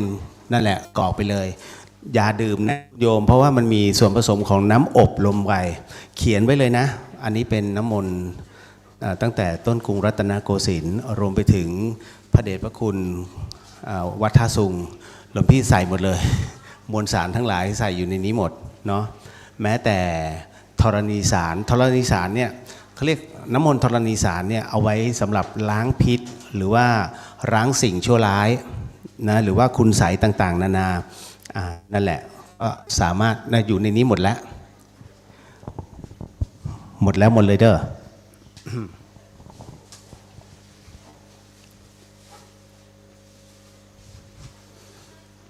เดี๋ยวสักครู่หนึ่ง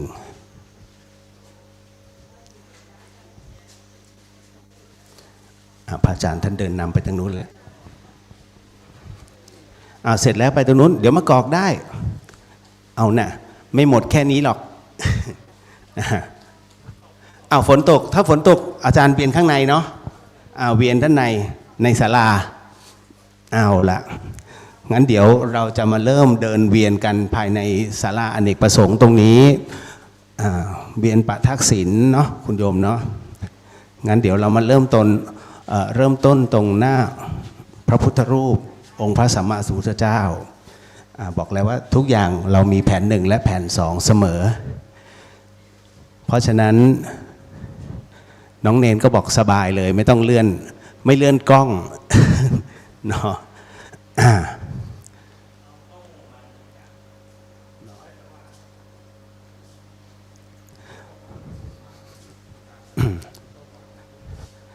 เดี๋ยว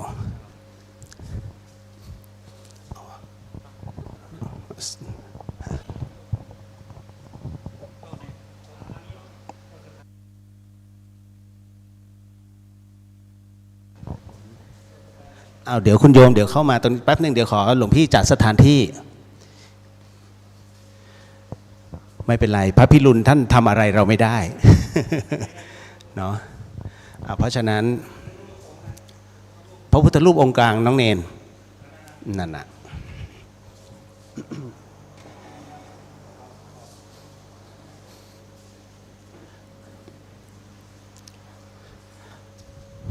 พระอาจารย์เดินวนตรงไหนวนรอบเลยเนาะเอาตรงนี้เลื่อนหน่อยไหมเลื่อนมาตรงนี้หน่อยไหมมีระยะ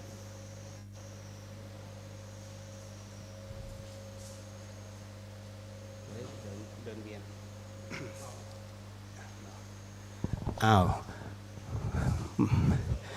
คุณโยมมาเดี๋ยวถอดรองเท้าแล้วขึ้นมาข้างบน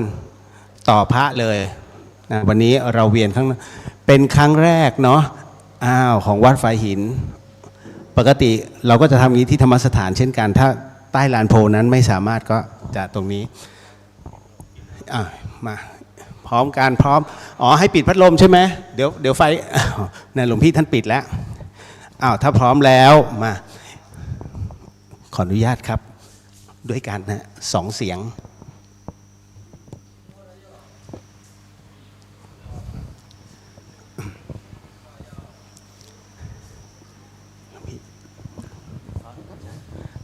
คุณผู้ฟังที่อยู่ทางบ้านเดี๋ยวพร้อมๆกันเนาะเราจะอิติปิโสพร้อมกันเดี๋ยวเราจะอ้อมเทียนเอามาต่อพระเลยนะเดี๋ยวเราจะเดิน อิติปิโสภะคะวาอะระหังสัมมาสัมพุทโธวิชาจารณสัมปันโนสุขโตโลกวิทูอนุตตโรปุริสธรรม สารทิสัทธาเทวมนุษย์สานังพุทโธภะคะวาติ อิติปิโสภะคะวาอะระหังสัมมาสัมพุทโธวิชาจารณสัมปันโนสุขโตโลกวิทูอนุตตโรปุริสธรรมสารทิสัทธาเทวมนุษย์สานังพุทโธภะคะวาติ อิติปิโสภะคะวาอะระหังสัมมาสัมพุทโธวิชาจารณสัมปันโนสุขโตโลกวิทูอนุตตโรปุริสธรรมสารทิสัทธาเทวมนุษย์สานังพุทโธภะคะวาติ สวา คาโตภะคะวะตาธัมโมสันทิติโกอากาลิโกเอหิปัสสิโกโอปัญญิโกปัจจตังเวทิตาโพวินโยหิติสวาคาโตภะคะวะตาธัมโมสันทิติโกอากาลิโกเอหิปัสสิโกโอปัญญิโกปัจจตังเวทิตาโพวินโยหิติสุปฏิปันโนภะคะวะโตสาวกสังโฆอุชุปฏิปันโนภะคะวะโตสาวกสังโฆยายาปฏิปันโนภะคะวะโตสาวกสังโฆสามีจิปฏิปันโนภะคะวะโตสาวกสังโฆยะทิทังจัตตาริปุริสายุคานิอัตถปุริสปุคาลาเอสะภะคะวะโตสาวกสังโฆอาหุนายโยปาหุนายโยทักขินายโยอัญชาริกรณิโยอนุตตรังบุญญาเขตังโลกัสสติสุปฏิปันโนภะคะวะโตสาวกสังโฆอุชุปฏิปันโนภะคะวะโตสาวกสังโฆยายาปฏิปันโนภะคะวะโตสาวกสังโฆสามีจิปฏิปันโนภะคะวะโตสาวกสังโฆยะทิทังจัตตาริปุริสายุคานิอัตถปุริสปุคาลาเอสะภะคะวะโตสาวกสังโฆอาหุนายโยปาหุนายโยทักขินายโยอัญชาริกรณิโยอนุตตรังบุญญาเขตังโลกัสสติอ้าวค่อยๆวางเนาะก็ค่อยๆบรรจงวางนะคุณโยมถ้าอยากได้บุญก็ค่อยๆบรรจงวางถ้าคุณโยมไม่บรรจงวางไฟมันจะไหม้ แทนที่จะได้บุญนะได้เฮนะเอาละ เอาเดี๋ยวก็เสร็จปุ๊บพระอาจารย์ครับนิมนต์แจกในกล่องครับพระอาจารย์ครับเป็นวัตถุมงคลสำหรับทุกท่านที่มาอยู่นะตรงนี้คุณผู้ชมทางบ้านอย่าเพิ่งอิจฉาเด้อที่นี่เขาได้กัน ก็มีคณะสงฆ์ให้ทันอยู่ฮะคณะสงฆ์ทันอยู่ เอาล่ะอันนี้เป็นที่เรียบร้อยปลุกเสกเป็นที่เรียบร้อยเนาะจากพ่อแม่ครูบาอาจารย์สองมือลูกผู้หญิงถูกต้องเป็นพระพุทธชินราชเนาะแล้วก็เสร็จแล้วก็สามารถกลับได้แต่คราวนี้ฝนมันตกคุณโยมยังไม่กลับก็ได้นั่งคุยกันรอฟ้าฝนเงียบสงบสงัด นะก็ต้องบอกว่าเมื่อฝนตกอย่างนี้ถนนมันจะลื่นคุณโยมระมัดระวังด้วยนะเวลาขับรถเพื่อที่จะเดินทางกลับ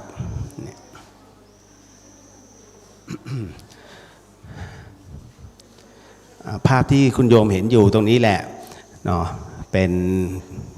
พิธีโอโหสิกรรมครั้งสุดท้ายจบลงไปแล้ววันพรุ่งนี้เป็นเรื่องราวของสงฆ์แล้วล่ะคุณโยม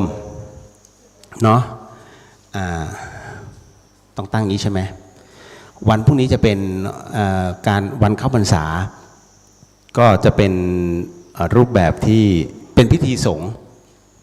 หลายคนสงสัยว่าเอ๊ะทำไมถึงหยุด2 วันดีไง พรุ่งนี้วันเข้าพรรษาก็คือเป็นวันที่องค์พระสัมมาสัมพุทธเจ้านั้นท่านได้กำหนดเอาไว้ให้พระสงฆ์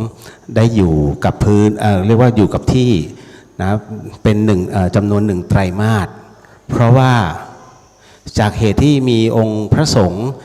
ไปเดินทางจากที่ต่างๆนั้นไปกราบท่านจำนวนทั้งหมดด้วยกัน30 รูปแล้วไปเหยียบทุ่งนาของชาวบ้านจนเกิดความเสียหายชาวบ้านก็มาร้องเรียนดังนั้นองค์พระสัมมาสัมพุทธเจ้านั้นท่านจึงกำหนดว่าในไตรมาสนี้ในช่วงวสันตฤดูนั้นก็ขอให้พระสงฆ์นั้นอยู่กับที่ห้ามออกไปไหนยกเว้นบิณฑบาตเนาะอันนี้ต้องบอกไว้ก่อนอโมทนาสาธุคุณโยมเดินทางกลับดีๆนะหลายๆท่านมาจากต่างจังหวัดละ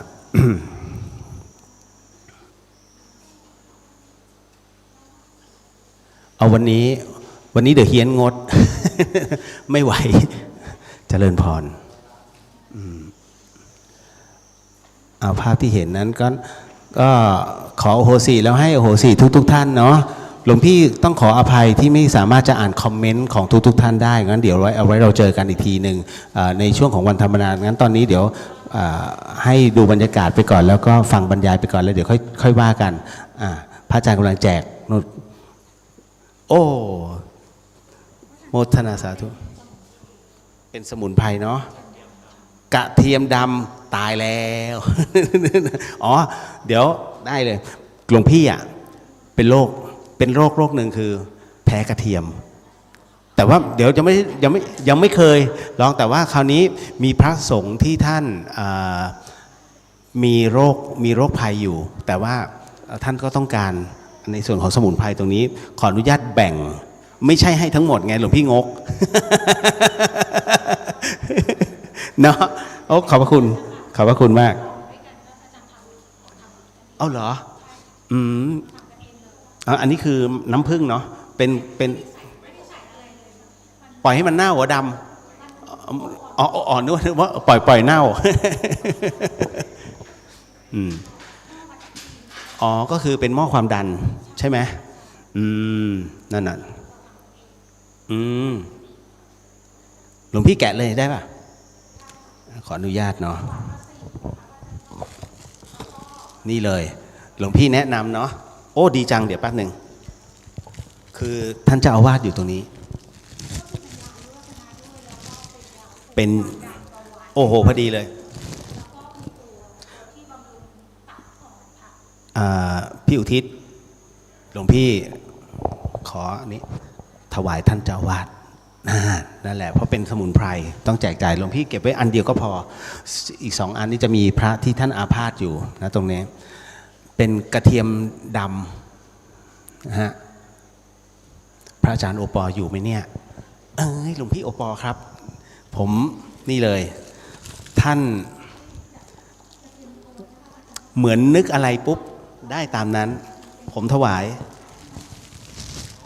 กระเทียมดำโยมทำนี่ฮะเหรอลดคอเลสเตอรอลได้ใช่ไหม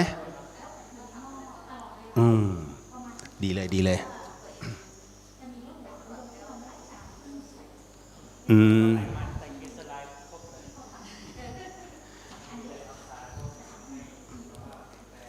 นี่ท่านป่วยพอดีเนาะคุณโยมกลับกันได้ไหมนะเดี๋ยวขอไปดู